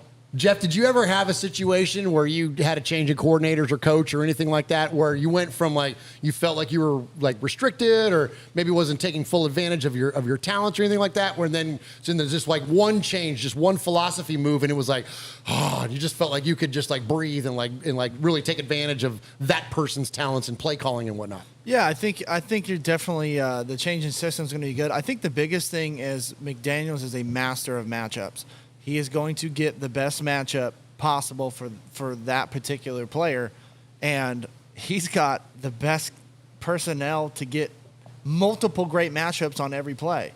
Because before, he'd have just one guy that was really the number one, but it's when you have a guy like Adams and Waller, those guys are and Renfro for that matter too. Those guys are matchup nightmares. Renfro is faster than a linebacker, and he's way more shifty. You cannot cover him with a linebacker, so you put a corner on him. He's still shiftier than most corners, right? Waller is too big and fast for a linebacker, and he's too big for a corner. How are you going to cover him? So he'll send guys in motion. He'll do particular formations to get the matchups that he wants. And now it's just all right, Carr, you go from this guy to this guy, pick which one you want, and whoever wins or whoever the coverage dictates, that's you're going to go to. It's honestly, in my opinion, I think is going to free up Carr to just play football. Yeah. I mean, he can change it if he'll have multiple plays. He can kill the first one, go to the second one. He can still do all that, but he's just gonna the scheme that's going to be put in place is going to make it so easy for Carr that all he really has to do is play point guard, get it to the right guy. Those guys they'll do the rest. I love that, and so in the years past and during the Gruden times, everyone said, well, during the Gruden times. The Gruden times. What book of the Bible is that? Yeah, exactly. But Derek, they always said that Derek's he's the yes man. He's Gruden's. He'll do whatever Gruden says to do. And so now you have Josh McDaniels that may let him just be a natural quarterback. And hey, I trust you. You see what you need to see, and you find the right guy as opposed to, hey, well, chuck it in the dirt on 3rd and 18 if it's not there, Derek. I mean, you know what I mean? I mean, it's going to be amazing for Derek and for everybody for sure. We got a good friend of the show named Pete Koch. Yes, we do. And we've done some extensive interviews with Pete. And one of the things that Pete really talked about was coaching early on in his career. Oh, yeah. And Pete, like Al Davis, said winning comes from coaching. Okay? And Pete talked about, he was big and he was strong and he was excitable and he was ready to go and he was ready to slam and jam. But he didn't have a coach that developed him the way he should have. He felt like maybe the coach was hindering him. And when he got out of that situation and got in with a coach that said, let me show you what you're doing wrong. This is how you do it right. This is how we can get you to the point where you need to be. Bam! Pete will tell you he exploded, where we go back to that explosion, and he became the player that he was. He got further into his nutrition, further into his workouts, further into mastering his craft. And that's what it's going to take. And if anybody doesn't see what's happening with our offense, with our new coach, then they're blind. They're not catching it, because this new coach is bringing that philosophy in. And he's saying, you guys are all good because you're in the NFL. Now let's see how good you really can be. Absolutely. And there it is. Great point. And it's interesting too what Pete said during that time. And Jeff, I want to ask you about this. So, and it wasn't like, so in this situation, you've got Josh McDaniels is effectively the offensive coordinator for the team, just like Gruden was. And so it's a direct coach. It's almost an extension of your position coach. And that's what Pete said, is that it wasn't even so much like your head coach is just the conductor. He's the guy that's running the practices. He's the guy that's, establishing the philosophy and the vision, whatever. But it's the coordinators and the position coaches. That's where you can really accelerate in coaching. And that's what Peter mentioned. Is it that granular for Josh McDaniels and Derek Carr, or is it even quarterback coachy and Derek Carr? Like, is it? You know what I'm saying? But besides Josh's philosophy, the actual play calling of it, is he going to be able to do that? Like what Mosh is saying, like take it, like recognize, okay, here's what Derek does good, so let's put him in a spot to do that well. Yeah, I mean, I think any coach, the best way to coach is put your guy in the most advantageous and successful position for that guy to be successful, right? I think your position coaches play a huge role, but when you got a guy like Derek Carr who's been in the league for a long time, like you can improve on small little things, like, hey, maybe right here you should have done this different, vice versa. But the biggest thing I think is just the philosophy that McDaniels brings that's different. Okay. That's different from Gruden. You look at, Renfro's a vet. I consider Renfro a vet. He was damn near a vet when he came in. He's been the CPA for the last 15 years. So, you got Renfro, who's basically a vet. Of Adams, who's a vet. You got all these older guys that are still in their prime. Like, you're not really going to teach them a whole lot, but what you can do is the philosophy that you put them in and the situation you put them in to let them flourish is what's going to be different. Okay, so we're like, so Derek and these guys are mature enough and they're mechanics. So they're not working with Derek on his footwork or anything like that. We're like what Pete was talking about with his coaches, like they were actually coaching technique in him within his first few years. Yeah. And it wasn't until he got a guy that understood leverage and understood hand placement, that's when he started to take off. So that's a great point, that like at the point of these guys in their career, it's not so much that, it's that you need the philosophy. You need that to have that impact. Yeah. Yeah, and I'm not saying they can't learn or they're not willing to learn. They will continue to learn, and that's what the best players of all time do. They learn every single day. But you're not going to see a huge monumental aha moment. It's going to be, we're going to set you guys up in a way better position. And with Adams, you bring a guy like Adams in, it just changes everything. You can't say enough about it. You can't. I think people don't get that. Like, he is a legitimate star, number one receiver who I couldn't tell you the last Raider receiver who was that good. What? Tim Brown? Tim Brown? Yeah. Maybe. Seriously. And no knock at Tim Brown, but I don't think Tim Brown was Devontae Adams. I'm just being honest. From a physical, the game is just different. It's so different from back then. Good point. So I'm not comparing him to Tim Brown, nothing like that. But it's just different. Devontae is an animal, man, and the way he dissects corners.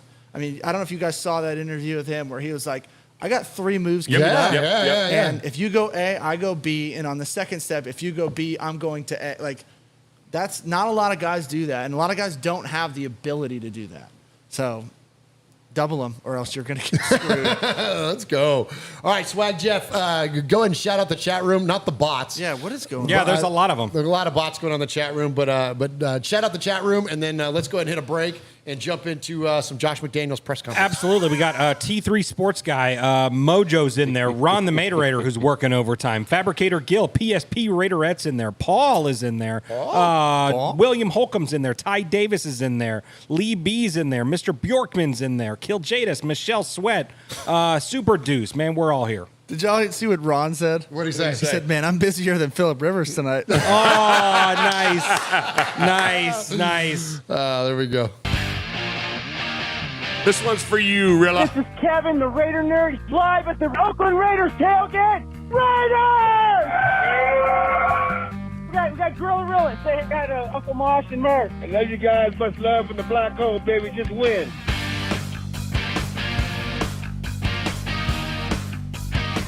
All right, real quick before we get into the Josh McDaniels stuff. Okay. Anybody want to jump in on this stupid crap with Rilla not being able to get into SoFi? So here's the thing. This is the old taking a rule that was meant for something else and applying it to something in your favor.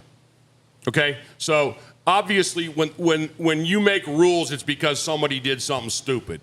Right? Right. Somebody, there's a reason. Somebody ate the Tide Pod. Somebody ate the Tide Pod. So obviously, you don't want people running around in full head covering costume, blah blah blah. Yet we just came off of mandatory mask where we had to wear them. Okay, so how much did that do for armed robberies? How much did that, or Lowe's or what? Yeah. You know what I'm saying? So when you can legally go into some place wearing a mask, and then all of a sudden we say no costumes, and knowing that what are Charger Raider games, those are Raider home games. Amen. That rule was put into place for the public safety, but it was an underlying shot at us. So for those of you that don't know, Gorilla Rilla has been told he cannot wear his costume, which he's known for, at the Chargers SoFi Stadium. Okay, and it's a bunch of crap, is what it is, and. God bless Rilla. We met him on the street when he cut that commercial for us there and in Oakland. But we also met him on the street, you and I and Q-Dog, when we had the draft here. The most gracious, wonderful guy. Will stop and talk to anybody from little kids to old men. And I know because I'm one of them. And you know Little what I'm kid saying? or the old man? I'm not saying right now, Jeff, okay? I'll just say this. He was one of 4 people out of 600,000 people downtown Nashville that had a shirt tucked into his jeans.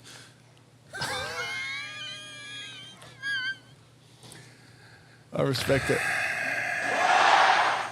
I'm just saying, the other guys were of similar season. Yeah, but you know what? And don't we have a great picture of that too somewhere? Yeah, absolutely we do. And all 3 of you are wearing suspenders. All 3. Nice. I got my damn suspenders on right now, so shut up. Oh, man, too funny. Oh, my gosh. All right, let's jump into Paul said, hide the pans, Jeff. Yeah, right? We came in here tonight, and Murph goes, what are you going to beat Jeff with, a salami or a provolone? And I said, there's no way I'm wasting food on this over here. You might catch one with a bag of chips upside your head. Me and Jeff might go, me and Swaggy might go out back and eat a provolone, Oh, yeah, Nice, for sure. Nice. All right, let's check in with Josh McDaniels on his preparation for week 1. One more little quick segment before we jump into the Sea of Fans mailbag. Let's hear from our head coach and about his plans going into this Charger game. We're trying to piece together the film from other teams and other places to study the opponent as much as we can while we're getting familiar with the schemes that the coaches obviously have used in the past. So, there's always going to be an element of adjusting and those kind of things on the very first game of the year. And when our guys obviously have a great excitement and enthusiasm about them today that I sense to just start this preparation for this team. So it'll be a big challenge. They're a really good football team, and obviously have added a lot of new faces. through free agency and the draft, and we know how good they were last year, and obviously, I know they've improved their football team, and this is going to be a big challenge on the road.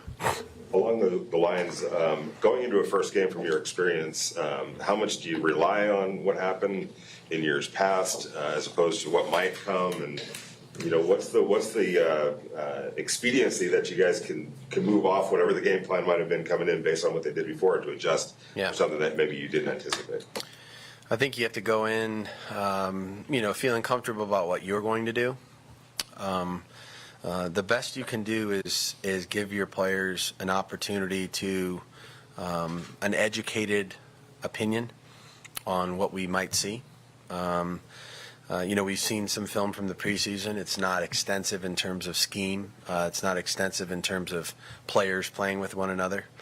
But you have an idea of a roundabout idea about what it's going to be. But I think opening day really is about two things. It's about following your rules, and you're going to find out a lot about yourself, because you may see some things that you have never practiced that week, that maybe you practiced in the spring or maybe you practiced in training camp, but it comes up because it's a different, something different you didn't expect.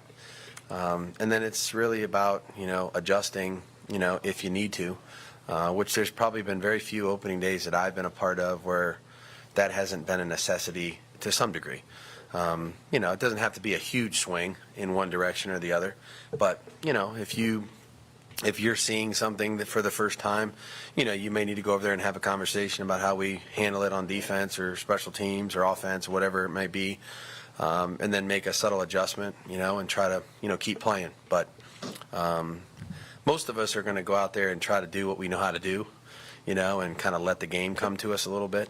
Every once in a while you play somebody that will give you some stuff, so we're going to prepare for what we've seen. We can't really prepare for the things we don't know, so we're just going to focus on the things we can see on film and the players that we know are going to be there, and we'll adjust if we need to. Swag, Jeff, one of the things we've heard a lot about in this offseason on all over the Raiders, both sides of the ball, coaching and otherwise, is about this adjustment process. So I want to hear your thoughts on that and about McDaniels and his flexibility going into this game. But also too, I want to know about your expectations. So there's one big thing I would like to see. I'm looking forward to watching in this game, and that is two matchups. Jeff talked a lot about matchups tonight. Derwin James versus Hunter Renfrow, and Derwin James versus Darren Waller. Yeah. Right? Like, that's going to be exciting to watch because he has talked about those two players, Derwin James has. We've heard from him talking about how unique those matchups are. Jeff also talked about you got the size difference in Waller, and you got the speed difference or the cutting ability or whatever with route running with Renfrow. So it's going to be really interesting. So as a fan, I'm looking forward to watching those matchups play. But also, so tell me about what you're expecting, what you're looking forward to in the game, and then also about McDaniels there and the adjustments. Yeah, well, and we've talked about it all season, all off season long about Josh McDaniels and his adjustments and how he can be, adaptable and do different things and all that stuff. I'm really looking forward. I love your take right there with Derwin James, but you know what? I don't think Derwin James is going to get targeted a whole lot because whoever he's on, Derek's going to find the other one. You know what I mean? Yeah. Good call. And so that, of course, Max Crosby versus A-Bear. Because it's going to happen, man. It's going to happen, man. And I'm just overall, I'm excited to see about the first 10 minutes of this game because they are going to come out freaking pissed. Both teams. They hate each other right now. The Raiders knocked out the Chargers last year, so they're going to be coming in. They're going to be coming in looking to kick some ass early. And so, so how are we going to take it when they try to throw their first punch? Nice, Swag, Jeff. All right, let's go around the horn, fellas. Uncle Mosh, what do you think? What are you looking for in this game? Any matchups you're excited about, or just what's your expectations going into this? I'm wanting to see us shut people up. That's always a biggie for me, man. Yeah. Because one of the things I like to watch these talking heads backpedal. You know, and Yeah. they do, and Yeah. they do, and they backpedal, and some of our favorites are going to be like, oops, well, yeah, you know, and we'll get some great clips on that. Uh-huh. You know, it wasn't Russian disinformation, you know, or whatever. You know, I mean, you know what I'm saying? Come on, I want to see these guys squirming in their seats, man, and that's going to be the best for me. That's going to be the best part because there's going to be no doubt in my mind. Okay, so let's say that the Chargers gear up for Tay and they double team him all day. And Derek doesn't even throw to him one time. And Renfro has 4 touchdowns and Waller has 6. You know, come on.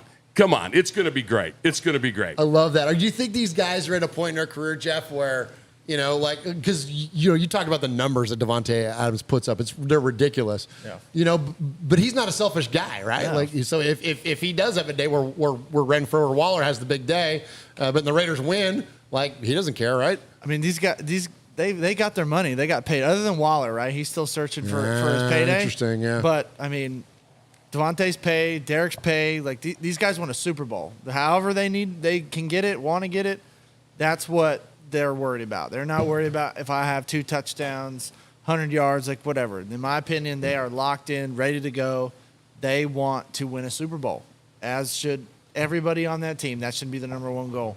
But my matchup that I want to see is our offensive line versus their defensive line. Oh, let's go. Nice. Can we hold up against that pass rush, and can we knock their ass off the ball? Because the best way to nullify a pass rush is to be able to run the ball. Because if you can run the ball, those guys cannot pin their ears back and come off the edge hard. They have to respect the run, and now the whole playbook is open when you can run the ball. That's awesome, man. Good deal. Love it. Obviously, I guess, not obviously, maybe. Is offensive line the biggest question to you? To me, it is. To me, it is because it's got the most question marks, and it's the biggest core of guys that have to be the most cohesive and healthy for them to be successful. So I want to see these guys be able to hold up against, probably the top D line in our division. So if they can pass the test week 1, at least a C or a B. Like, we're doing good because the rest of the guys on the outside are going to get it taken care of. I got faith in Adams, Waller, Renfro, Carr, Jacobs. It kind of reminds me of, like, now I'm not comparing the other 4 guys to the current Raiders per se, but it does remind me of 2016 when, we had Donald Penn and, of course, Rodney Hudson and Osemele, and we had, like, this just rock star 4 and Austin Howard. Yeah. And like every sack for the Raiders, sans one that unfortunately broke Derek Carr's leg that Donald Penn gave up, but they all came from the right side. They all came from Austin Howard. And I'm not trying to chuck Austin Howard under the bus, but when you're the only guy on the entirety of the offensive line that gives up sacks all year long, it's kind of hard not to highlight it.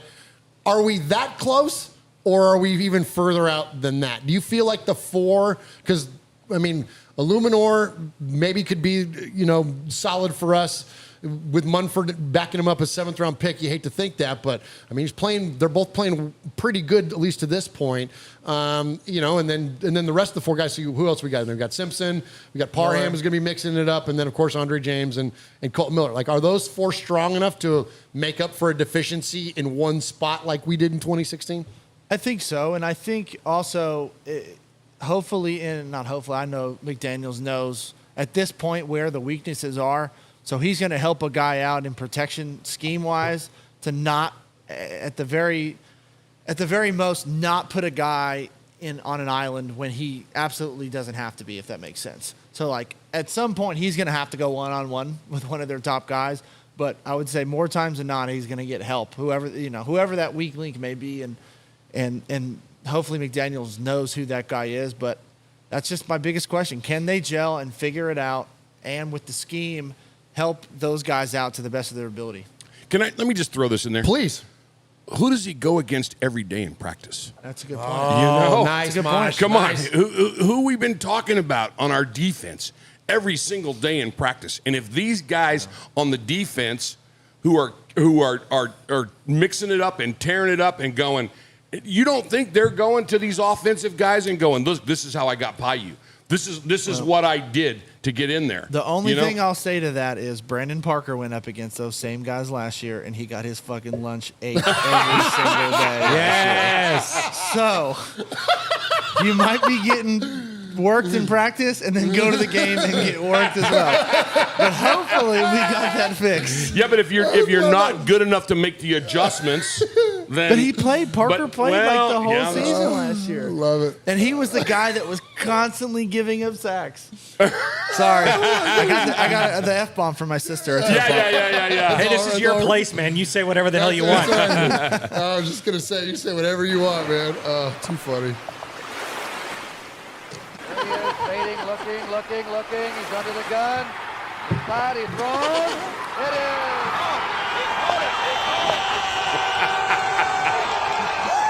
Jeff drops an F-ball. I love it.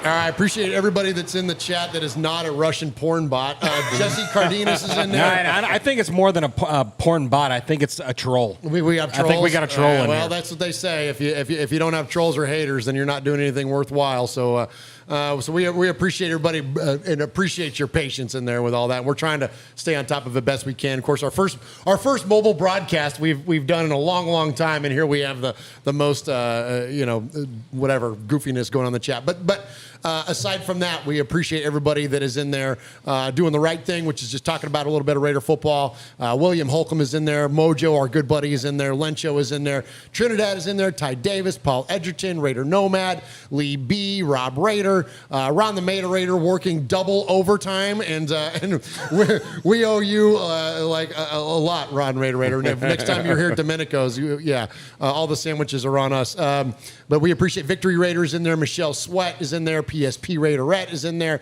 Jesse Cardenas, Ty Davis. If I didn't mention you, there's so many of our good friends in the chat room tonight, and we appreciate you very, very much. All right, let's jump into the Sea of Fans mailbag. This is where we hear from you, Raider Nation, because more of you and less of us is a good thing.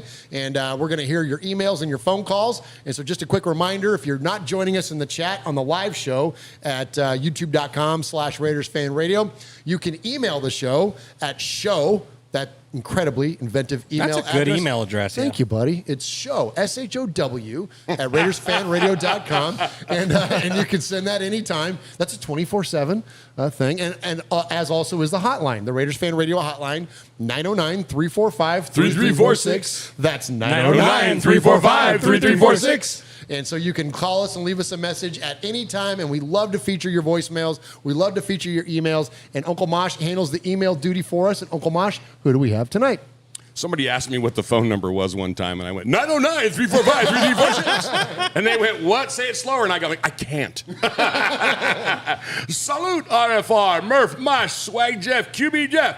Coach Madden said during an interview, opposing fans, teams, and refs would complain the Raiders are coming and they are cheaters and don't play fair. Madden replied, so? We still got to line up and play football. Love the show. Keep providing great content for the nation. Looking forward to watching our team playing pissed-off Raider football while hunting mentally defense, while the offense takes heads off to stuff Tay's duffel bag. Salute, nation. Silver and Black Mac. Nice. Hey. What's up, nation?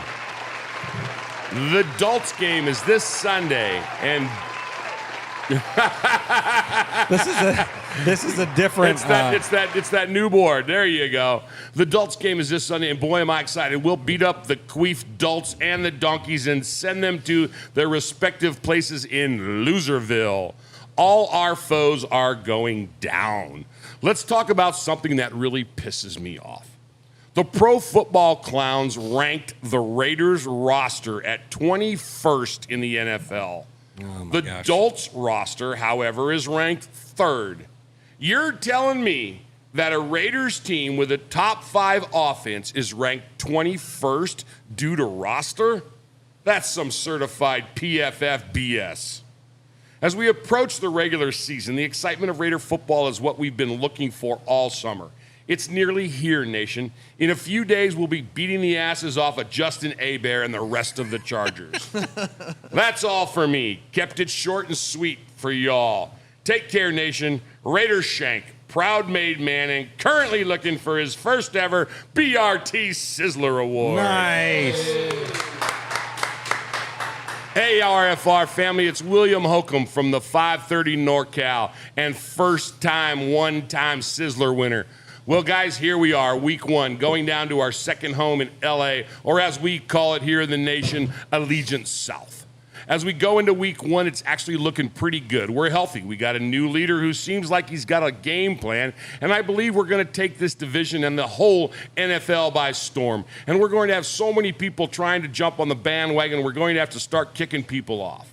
But back to our opponent, the LA Chokers, the little brothers of the AFC, led by Justin, saved by the bell, Herbert, who is no doubt a very good quarterback, but in my eyes, not proven himself to be this elite quarterback that everybody's raving about.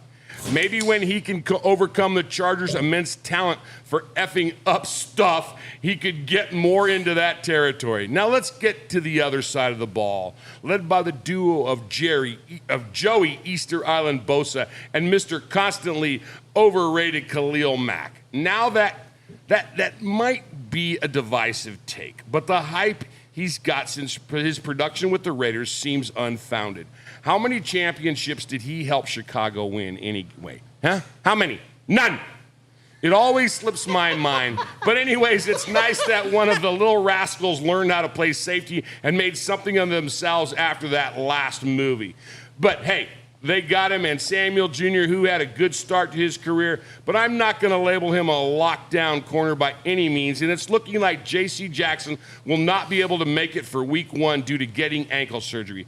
I do wonder if he was actually trying to get his ankle surgically reinforced so Adams and Renfro could break them. I mean, that's one way to try to help yourself, but I think that's probably a mistake because our guys probably still break both of them, no matter how much he had them reinforced. I think we feast this Sunday, and I think we make a huge statement. I think we black out SoFi Stadium, and we put boots to asses. My score prediction is Raiders 30, Chokers 21. Let's go, boys. And we're all geared up. We've been waiting this whole offseason for this moment. Let's go support our boys, our team, our nation, and let's ring the gosh darn alarm. He didn't say gosh darn, but I don't say that other. To wake up all the people that have been sleeping on us. Appreciate you guys as always. You guys put on a great show. You guys are going to be doing big things. I just know it, and I'm happy to be able to feel it like I'm a part of it with you guys. William Holcomb. Oh, nice, William Holcomb. Thank you, buddy. Hey, can I just say something real quick? Yeah. I know that, look, you get older. Things happen. You move on to seasons in life. Sure.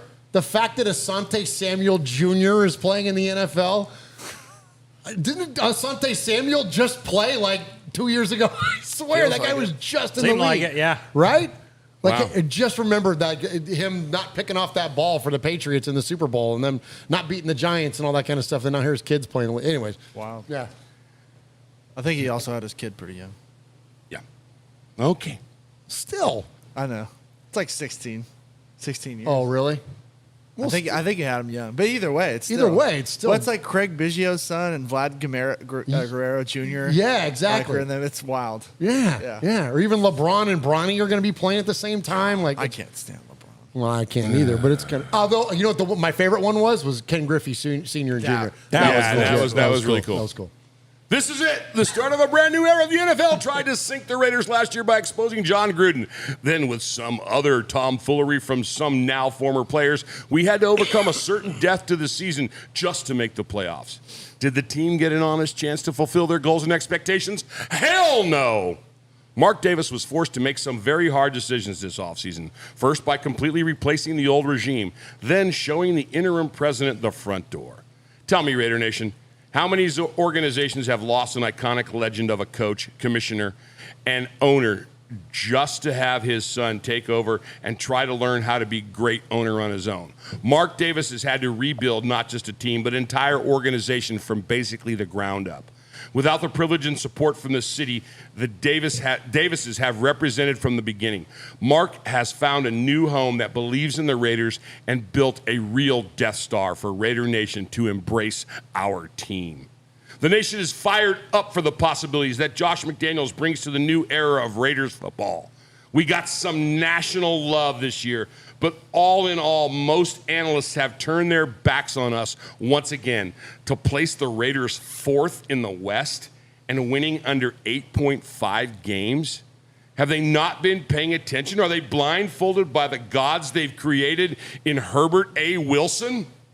As I said before, the NFL tried to sink us, but our ship has risen from the depths of Davy Jones' locker. And we're back stronger than ever, ready to take on the NFL's sweet little darlings, the Chargers, to start our next Super Bowl campaign. Rise up, Raider Nation. 20 years of despair has ended, and we are here with a reign of terror on the NFL once again. That was all in caps. Nice. Rise up, Raiders! Join the lifelong Raider fan. Hey, nice job, John. I love it when they go all caps because I can get all excited. Well, yeah. Good evening, Raider Nation. Hopefuls. Oh, this is lowercase. Oh, okay. This is bring it down. This is like the Rico of the emailers. Yeah, I hope you all are well. Oh, is this time for some I love you all so much. As always, at this time of year, I have to start my email in a somber mood. You're so stupid. Well, yeah. Who's that third guy? This weekend sees the 21st anniversary of the 9/11 attacks across the USA. It remains. Who's the third guy? It remains the worst thing I've ever seen, and sometimes that will stay with me forever. Amid the carnage, chaos, and destruction, though, the sight of the responders rushing to the Twin Towers and the Pentagon is one of the most incredible acts of bravery ever witnessed. Then we learned of the brave souls on Flight 93 as well. A dreadful time for those that were affected then and now and will never be forgotten. Okay, deep breath and on to football. Okay. Hollywood, where dreams come to live and stardom can be realized. It's also where fantasy can blur lines for some and they start living in a world that they shouldn't really be in. Can't seem to find a way out of. There's one example that stands above all others in this category. Ladies and gentlemen, I give you the San Diego Chargers, or whatever the hell they call themselves these days. An organization that has to be the single most irrelevant team in all of sports. They have no home. They have no fans. And less hope than a one-legged man in an ass-kicking contest. They strive on a daily basis to make themselves more relevant. We all know that one person that is always on the fringes of things, that irritating classmate at school or the colleague at work you just can't stand. There was always that one person that tried too hard to fit in. Either though doing stupid things or just not shutting up until finally somebody in the room stands up and whips their ass to make this guy go away. That is the San Diego Chargers. Let's go. They are the background noise that everybody wishes would go away. I read an article recently that there were talks taking place to expand the NFL to 40 teams. Why not start by getting rid of the irrelevant ones first? Nice. Their only claim to fame is Dan Fouts, a tree of a man who ended up being a better commentator than a player, and Phillip Rivers, a creature from another realm that used to be their quarterback. A man who failed on a yearly basis, but managed to increase the U.S. population to near breaking point. A man that hasn't done a thing for football or community since and who must have reduced his poor wife to a forlorn wreck, staring out of the window in her rocking chair, looking like she stepped out of a haunted mirror. Oh my gosh. This irrelevant pest will be taught a lesson this Sunday and reduced to where they should be, on their knees and at our feet. And no matter what they try to ban our fans like Rilla from attending because all he does is show how delusional and scared of us they really are. Somebody, Flippo, I think, in here said that everybody that's going to the Raiders-Chargers game should take a Xerox copy of Rilla's face into the game and pull that out. They can't make thousands and thousands and thousands of people go home for bringing a piece of paper and holding it up over their face. I love that with idea. Gorilla. Somebody needs to tweet that. That needs to happen. Was Everybody. that Furpo? James Furpo? Yeah, James came up with that idea. Oh, that's awesome. Okay. The irrelevant pest will be taught a lesson this Sunday and reduced to where they should be, on their knees and at our feet. And no matter that they try to ban our fans like Gorilla Rillo from attending because all he does is show how delusional and scared of us they really are, the Raiders are coming, dipshits, and you can't stop us. Now that I've got that off my chest, welcome to NFL 2022. Everybody, check your coats at the door, take a seat, and get ready for the Raiders to rock your world for the next 5.5 months. This one is going to be good. Stay safe, RFR family. Love you, Raider Nation. His Lordship, the Royal Scribe, Paul Egerton, Shropshire, Mississippi, Polly Award winner 2019 and 2022, Foggy Glasses Award winner 2020, BRT Sizzler scorekeeper, proud made man, five-time, +1, winner of the Raiders Fan Radio BRT Sizzler Award. Nice job, Paul. Paul. Paul. Paul,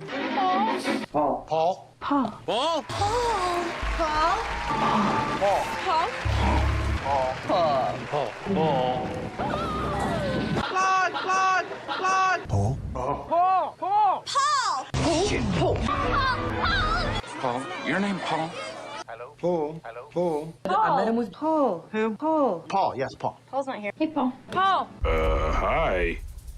I'm Paul. All right, appreciate you, Paul, and everybody else that emailed us tonight. We appreciate that, and send those to show, that's SHOW, at RaidersFanRadio.com. And so appreciate the emails. And then now we're going to get to the voicemails. And, of course, we always kick off this segment with our good friend, Aaron the Q-Dog Raider, who will be here for the Raiders-Titans game. Look forward to seeing him. He'll be in this deli as well. He'll be in this deli. He'll be right here with us, absolutely. And, of course, this is Aaron the Q-Dog Raider is the capo, because every crew needs a captain. And he's the leader of the made men and made women, and he always kicks off this segment. Merck, Sigler, and Moss on the boss, Sonny, our Sergeant Arms, the Sizzler, Big Raider Trucker, Mojo for Win the Universe Speech, Ramon the Bean King, Swag Jeff, Wild Raider, Chuck Spiderhead McCann from the Inebra Nation, Ron the Mater Raider Nation. Derek Carr has never had an opportunity to prove himself to basically me and Big Raider Trucker, or the world for that matter, that he's supposed to be considered one of the top quarterbacks in the NFL. And one NFL analyst believes that DC4 is going to have a spectacular season. I'm talking about ESPN's Ryan Clark, who thinks that DC4 and newly acquired wide receiver Devontae Adams are going to make magic together on the field. During a recent episode of NFL Live, the Pro Bowl cornerback, and yes, Pittsburgh Steeler, Uncle Mosh, went on to say that he's looking forward to DC4 and DA-17 having the type of season that TB12 enjoyed with Randy Moss back in 2007, saying, I'm looking for Derek Carr to have a 2007-like breakout season, the one that we saw with Tom Brady and the enigmatic Randy Moss, who failed to lead our beloved Raiders back in the day. But enough about that guy. You know, that's a bold prediction to me. Brady threw 50 touchdown passes for New England and a record-breaking 2007 season. Now, that record, until Peyton Manning threw 55 back in 2013, Moss caught 23 touchdowns. And basically, I'm looking for that kind of production myself. Now, the Los Angeles Chargers, they haven't made the postseason since 2018, but experts at The Athletic are convinced that this particular outfit that we're going to play in just a few days has a 100% chance of making the playoffs. And they even have the Buffalo Bills as another team with a 100% probability of making the playoffs, and the Kansas City Chiefs at 98%. But what about the Raiders? That's all right. We'll just go ahead and store that away. The Raiders have yet to sign Ndamukong Suh, and honestly, I don't think it's going to happen. I'd love to have him shoring up the middle, but it doesn't look like it. And it's also been suggested, that we should sign 33-year-old Jason Pierre-Paul. I don't know. I just can't, see that happening either. Now, it's Wednesday, September 7, 2022, and for whatever it's worth, I can give a damn about TB12 or his domestic situation or his SiriusXM podcast. Let's go, baby. TB12 sucks. Now, thinking about things that actually suck, let's talk about this extra home game we're about to embark this new 2022 season upon. That's right, a payback tour once again. What the hell is a supercharger? I mean, have you ever used a supercharger? I mean, has it ever moved you? I mean, has it impressed anybody other than a female as to what their colors of their jersey or their gear might be? To hell with them. Let's represent Raider Nation. Dominate the stadium, dominate the game. We're going to dominate this season. The hit list. Once again, from our practice squad, we let the following cats go. Defensive end, Zach Vanderberg. Defensive lineman, Tyler Lancaster. Linebacker, Trey Davis. Tight end, Jacob Hollister. Now, Jackson Mahomes, Roger Goodell, Daniel Snyder, Jim Rome, Mike Wilbon, Jason Whitlock, Punk, and Insurrection. Let's ride, jackasses. There he is, Aaron the Q-Dog Raider. Can't wait to see you, my friend, and can't wait to see all of you in Nashville coming up very, very soon. And we appreciate Aaron always kicking off this segment. Next up, we've got our friend down in Houston. He is Houston Raiders Steve. We call him the Houstorian. And Houston Raiders Steve, he had some very sentimental calls recently because he's a huge Cliff Branch fan. Totally. He talked about going to the Hall of Fame game and all that stuff and watching the ceremony. But Houston Raiders Steve, he's in season form now. Good. Now it's time to sing. Now it's time to get after it a little bit. And Yes. so great call today from our good friend, Houston Raiders Steve. Murph, Mosh, Swag, Jeff, Nation, made man and made woman, Houston Raiders Steve. Man, I can't believe, man, we got rid of Leatherwood. What, all that money we spent for that guy. I have another one. Who was that? Oh, did we just knock over cans? Yeah, Uncle Mosh moved. Oh, and that was pretty funny. It was you that did that, buddy. I hadn't moved in about 10 minutes. Look at where the buddy. Look where the empty is, buddy. There's two empties. Do I need to get the provolone log? KP didn't tell me I can't whip your ass.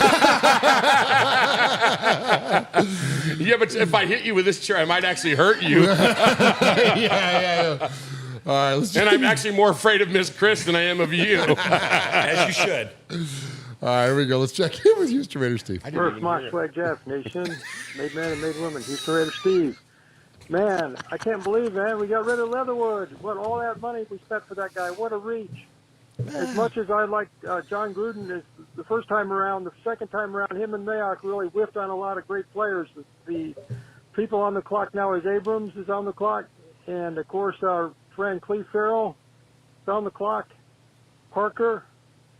And I can see Leatherwood being a backup. I'm kind of shaking my head all the money we lost. I hope we're able to pick somebody up. I think there was one guy that went over to the Atlanta Falcons, Trayvon Mullen. So I hope we got something of value. But you know what? The future's so bright, you got to wear shades. You got to wear shades. Another one bites the dust. Another one bites the dust. I'm sorry, Leatherwood. You were known for more for your false starts and everything else, your screw-ups than all that. Coming from Alabama? Well, he's gone, so I'm glad he's gone and everything because he was a complete bust. Anyway, we're going to have a great team this year. I predict we're going to win at least 11 games this year, maybe at the least 10 games. We're going to make the playoffs. And I'm getting tired of hearing about everybody else, and we're picked to be fourth in our division. We're going to go win the division. Yeah, that's right. Get him, Stick that, Steve. Mike Florio. Stick that in your whole pipe. Whole pipe. There he is, Houston Raiders Steve, man. Appreciate you, my friend. Love it. Anybody that takes a shot at Florio on this show, Absolutely. like you're in the freaking running for the Sizzler as far as I'm concerned. All right, next up, let's check in with where are the Rhodeses from, Mosh? You're an old school wrestling guy. This is Georgia? You mean like Dusty Rhodes and all that? Yeah. Definitely. No, Louisiana. Oh, Louisiana. I think so. Okay. I think so. All right, so let's go down to the Bayou and check in with not the American Dream Dusty Rhodes, but the American Nightmare, which is Raider Dusty Rhodes. Today, I got a few things to address, so I want everybody to be listening. I want to address this fact that SoFi Stadium and the Chargers organization were going to deny entry to our brother Gorilla Rilla from attending the game, and tell the world out there throughout this country that Gorilla Rilla has never done anything wrong to tarnish the pride of the silver and black or the importance of superfans. If you have documents, if you have photos, if you have clues, evidence, if you will, of Charger superfans who've been allowed to attend games there in costume, you see, I know what's happened And this oversteps the bounds, if you will, of both common sense and decency. Secondly, my brothers, for the Raiders, the players be coming out here and talking in a different tone, and got right down in your living room and told you what's going to happen to the rest of the division this year. So I tell you right now, you better take that to the bank, because when they said it, it's a true fact. And then all the media and trolls on social media coming out there knocking out public. And when they're coming out here talking about the way people look, you know what, world out there, I'm not a normal looking person myself. You know what I'm talking about? I've been wearing these colors a long time.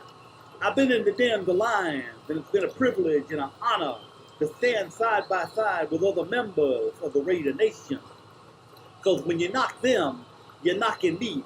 And let me tell you something, Daddy. Our fan base can buy and sell you many times over, Charger fans. And the other bottom line is, in this football world, we are 3-time world champions. And that's the bottom line. And the other bottom line is, the Raiders are the current bull of the woods, if you will. And that makes us the baddest of them all.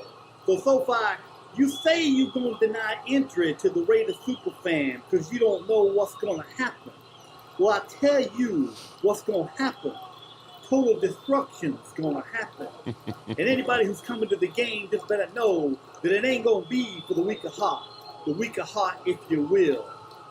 So now I want to say something to Gorilla out there on the West Coast.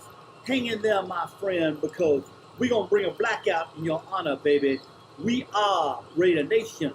We are the Tower of Power, too sweet to be sour. And I am the American Nightmare. I am the rap master.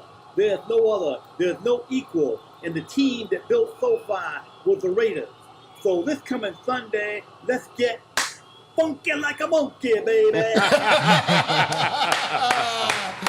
he is, Nice. the American Nightmare. Love it, man. Good stuff there from our buddy Raider Dusty Rhodes. All right, let's go next. So this guy called. Can't remember if it was last show or show before, and all he did was just call in and drop an F-bomb, which was amazing. Oh, and, nice. Yeah, so he called back, but he didn't leave his name. And I said, so next time you call, leave your name. And so here he is. Here's Josh in the 703. Perfect. Hey, Murph. Swag J. Oh, Josh again. You know, I sit there and I'm watching these fucking shows over here, ESPN and stuff like that. Can someone please explain to me what the Justin Herbert did to get his sucked so goddamn bad by these people? Oh my gosh! I'm just trying to figure it out. I like Man this hasn't guy. done shit, and you would think he was the next damn Messiah coming around. No one's giving us a shot against the Chargers. I'm over here talking a bunch of shit though. I don't give a damn. And that question just popped in my head, you know.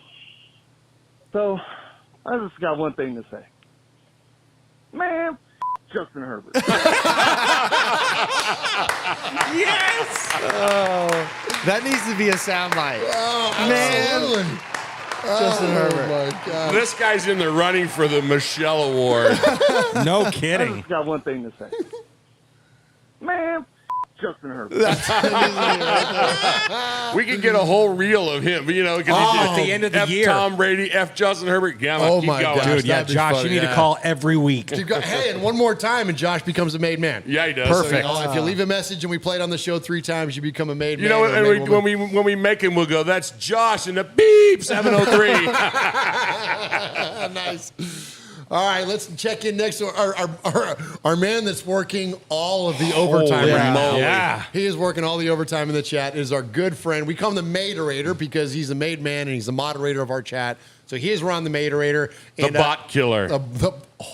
I like it. Mom. Yes. So let's check in with the bot killer. Hey guys, what's up? It's Ron. Wanted to call in and talk a little bit about the city of Las Vegas itself. When you drive down the strip there, people often say, look at all that money that the casinos have, and that was built on you from going in there and playing the tables. And people think that the casino have this massive advantage. The house advantage on table games runs from 0.5% to 5.5%. Almost nothing, just that tiny little advantage. But what makes that advantage so powerful to the house is that it's based on long play. The more you play, the more that advantage goes to the house, and the more money you lose and the more casinos they get to build. Guilty. So I want to take that and apply that to this game and this season. I want to list 3 things that I think will be our house advantage for the long haul on this season. So win or lose this week, 3 things that I'm looking for. Number 1, discipline, which we saw a lot in the preseason. Not being the team that makes the most penalties helps you win all the time. Too many years we've been shooting ourselves in the foot with stupid penalty after stupid penalty. I look for that to go away this year. Number 2, giving up long third down conversions. Holy cow, how many 3rd and 15s do we have to give up before something happens? I'm looking for that to go away. And number 3, putting the QB under duress some way, whether that's from the secondary covering well or with pressure up front. Beyond just a win this week, I'm looking for those 3 things, and I think that can be our house advantage that, McDaniels, if he can keep those things consistent over the long haul of the season, we'll get those breaks go our way more often, because those 3 things are areas that we've been weak over the last decade or more. And I think if we can focus on those things, that will really turn things around for us. So hope everybody's doing well. Go Raiders. Oh, there he is, Ron the moderator, man. I love it. Great comments from Ron. So he's in the chat, and he's dogging his own call. He's dogging his own call. He goes, I rambled. I think I was on a spirit journey formation quest with Rodgers when I called.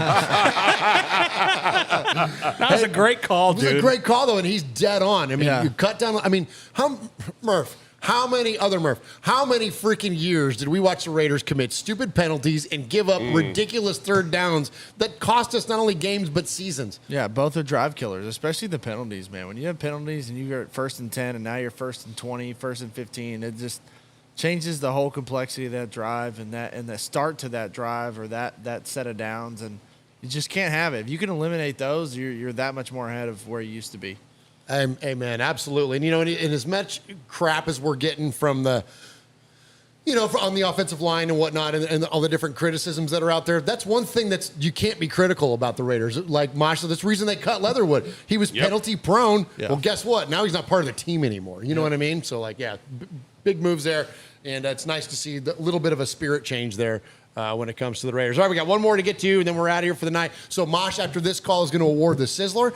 He gives that out to the best email or phone caller of the night. And our last contestant, it's Kiljadis.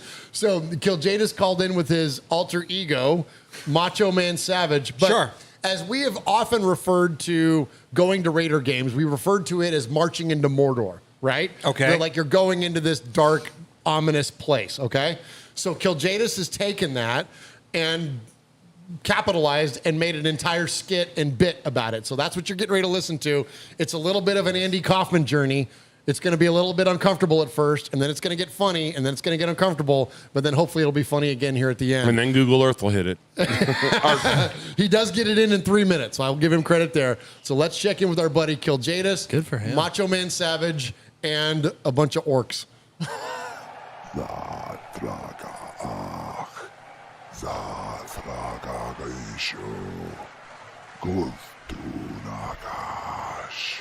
Am I supposed to be translating? We grow in numbers. We grow in strength. The war is coming.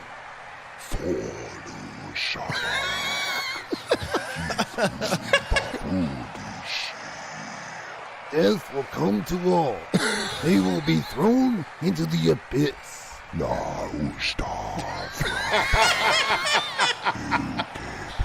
This is impressive. No army, no team, no team can escape the silver and black.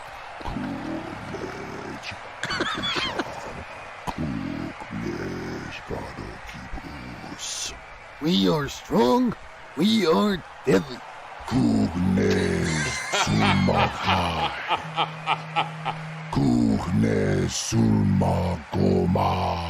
We are Raiders.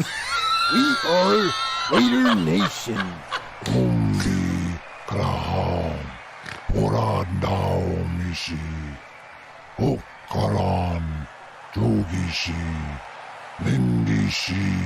Auch vor ich 7 countries. Wait, countries? Oh, 7 countries in the west, 8 in the east, south, and north. Ashpurskoma, Borzumishi. One dark nation on a dark throne. Ashkoma, Durbaturuk. One nation to rule them all. Ashkoma, Lutaumatur. One nation to battle them. Ashkoma, Rakaduruk. One nation to bring them all. Abbuzumishi, Zadukatur. And in the darkness, destroy them. Parpara, Los Angeles, Ishi. March forward to Los Angeles. Oh, shit. My head. Well, what happened? Well, you kind of held all that hype inside you and it let out all at once and put you in a trance. And because of that, you kind of spoke black speech of Mordor to an entire crowd of Raider fans. Huh. Well, if that stadium ain't silver and blacked out, then something is wrong. Bring on the sparklers. Ooh, yeah. Oh my gosh. Too funny. Too funny. He's got so many characters inside of him. Oh my gosh. Even possible. I don't know. All right, so our email started off with Silver and Black Mac, Raider Shank, William Holcomb, John, and Paul all brought it successfully tonight. It was amazing. Great emails by everybody. Capo kicked it off with the voicemail, bringing the word like Capo can only do. Houston Raider Steve teased us with a couple of songs in there. He said that hopes that we can make up for Leatherwood, and he is hoping to put it in Floria's hole pipe. That might be my favorite line of the year. Yeah, no kidding. The American Nightmare called out the world for being Raider haters. He's funky like a monkey. And then Josh in the 703. Nice. Beep, Justin Hebert. Ron the Raider. He had 3 advantages to the house. Discipline, third down conversions, and harassing the quarterback. And Ron's call, it brought it. And then Kill Jadison. He didn't know, but I speak a little Mordor. Oh, you do? I do. Really? He's going to toast me. Sizzler. Kill Jadis! Wow. Wow, how about it? I gave the award in Mordor. Yeah. Oh, there you go. Nice. We are Metallica, and we are here for your Oakland Raiders. And maybe he'll quit crying for a while. Doubt it. Doubt it. From The Walking Dead to errant Jedi Knights, Raiders fans are a rogues gallery.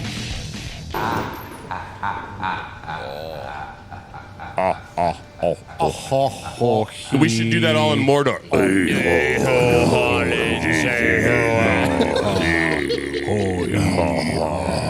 Leatherwood.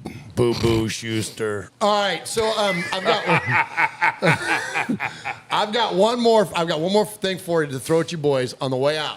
We're getting ready to head into week 1. Raiders football is back. It's time to Let's go. Let's go. All right, so here we go. Most ever passing yards in week 1 in NFL history. I'm going to give you one of the names. Derek freaking Carr, 435. You want to guess some of the other names on the list? Anybody? Pepe, 462 is correct. Tom Brady's on there, 517. Wow. Norm Van Brocklin, if you need him. Come on. Number 1, 554. Dan Marino, freaking the Italian stallion over there, 473. Matt Ryan, Eli Manning, Matt Ryan twice. Matt Ryan at 448 and 450. Kurt Warner and Drew Brees rounds out the top 10. Wow. But Derek Carr, man. So let's go, man. It's time for Devontae. Let's do it. It's time for Waller. It's time for Matt Collins. What's he need for a minimum to be on that list? 435. Nice. Yeah, so 436 would put him up there. He'd be the only two-time entry other than Matt Ryan. So that'd be awesome. So Right anyway, on. I appreciate everybody that's in the chat room tonight. Swag, Jeff, shout them all out. But I just want to tell everybody, thank you so much for being here tonight. I appreciate all of you. Look forward to sharing a lot more Raiders Fan Radio with you. We'll be back every week. We've got one more road trip. Well, we got 2 more road trips, but our next one will be with the Bussin' with the Boys guys coming up. So if you're coming to Nashville, holler at us. We love you guys so very, very much. And thank you for all the donations tonight. All goes to the One Nation Foundation. Raider Nation, see you next week. Well, you about took everything from me, so that's No, okay. the chat. No. Hey. And thanks to everyone in the chat. Ebony Graves, Heat Freak, Raider Gears and Threads. New subscriber tonight, Pedro Andrade. Thank you, Pedro. Yeah, absolutely. Kill Jadis. Paul is in there. BL. Hey, we raised like $150 tonight. Hey, let's go. They'll pay for our dinner. Oh, well, good. Good. Thank you. And pile of cannoli over Fabricator there. Gil, Michelle Sweat, Ron. Thanks for all your hard work tonight, buddy, and great call as well. Thank you. Uncle Mosh, why don't you and QB Jeff take us home? QB Jeff, what about it, man? Good What to have about you. it? Good to have you in the booth again tonight, and good to have the booth in your I was place going of to say, business. you're in my booth. Appreciate you guys coming and doing this, and can't wait to see everybody that weekend of the Raiders-Titans game. It's going to be awesome. Yeah, man. And going to be a fantastic time, so let's get after it and get the dub. Well, we appreciate you being here. Go ahead. Yeah, congratulations on the new gig, too. Appreciate it. New color man for Absolutely, MTSU dude. Blue Raiders Yes. football. You had your first week with it. Yep. Who's up next? We got Colorado State this weekend, so if anybody's near Fort Collins, Colorado, would love to meet up Friday or Saturday morning. Let me know, and it's going to be a great time, great season. Football is here, boys and girls. All right. Buckle up. Well, for my little nephew over there, my buddy over here, Swaggy J, and QB Jeff the Boss, I'd just like to say thanks to everybody for tuning in tonight. Remember, what happens in Vegas started in Oakland. Adios, my lingerers. Good night, everybody. God bless. Wear your seatbelts. Get out, YouTube! Goodbye.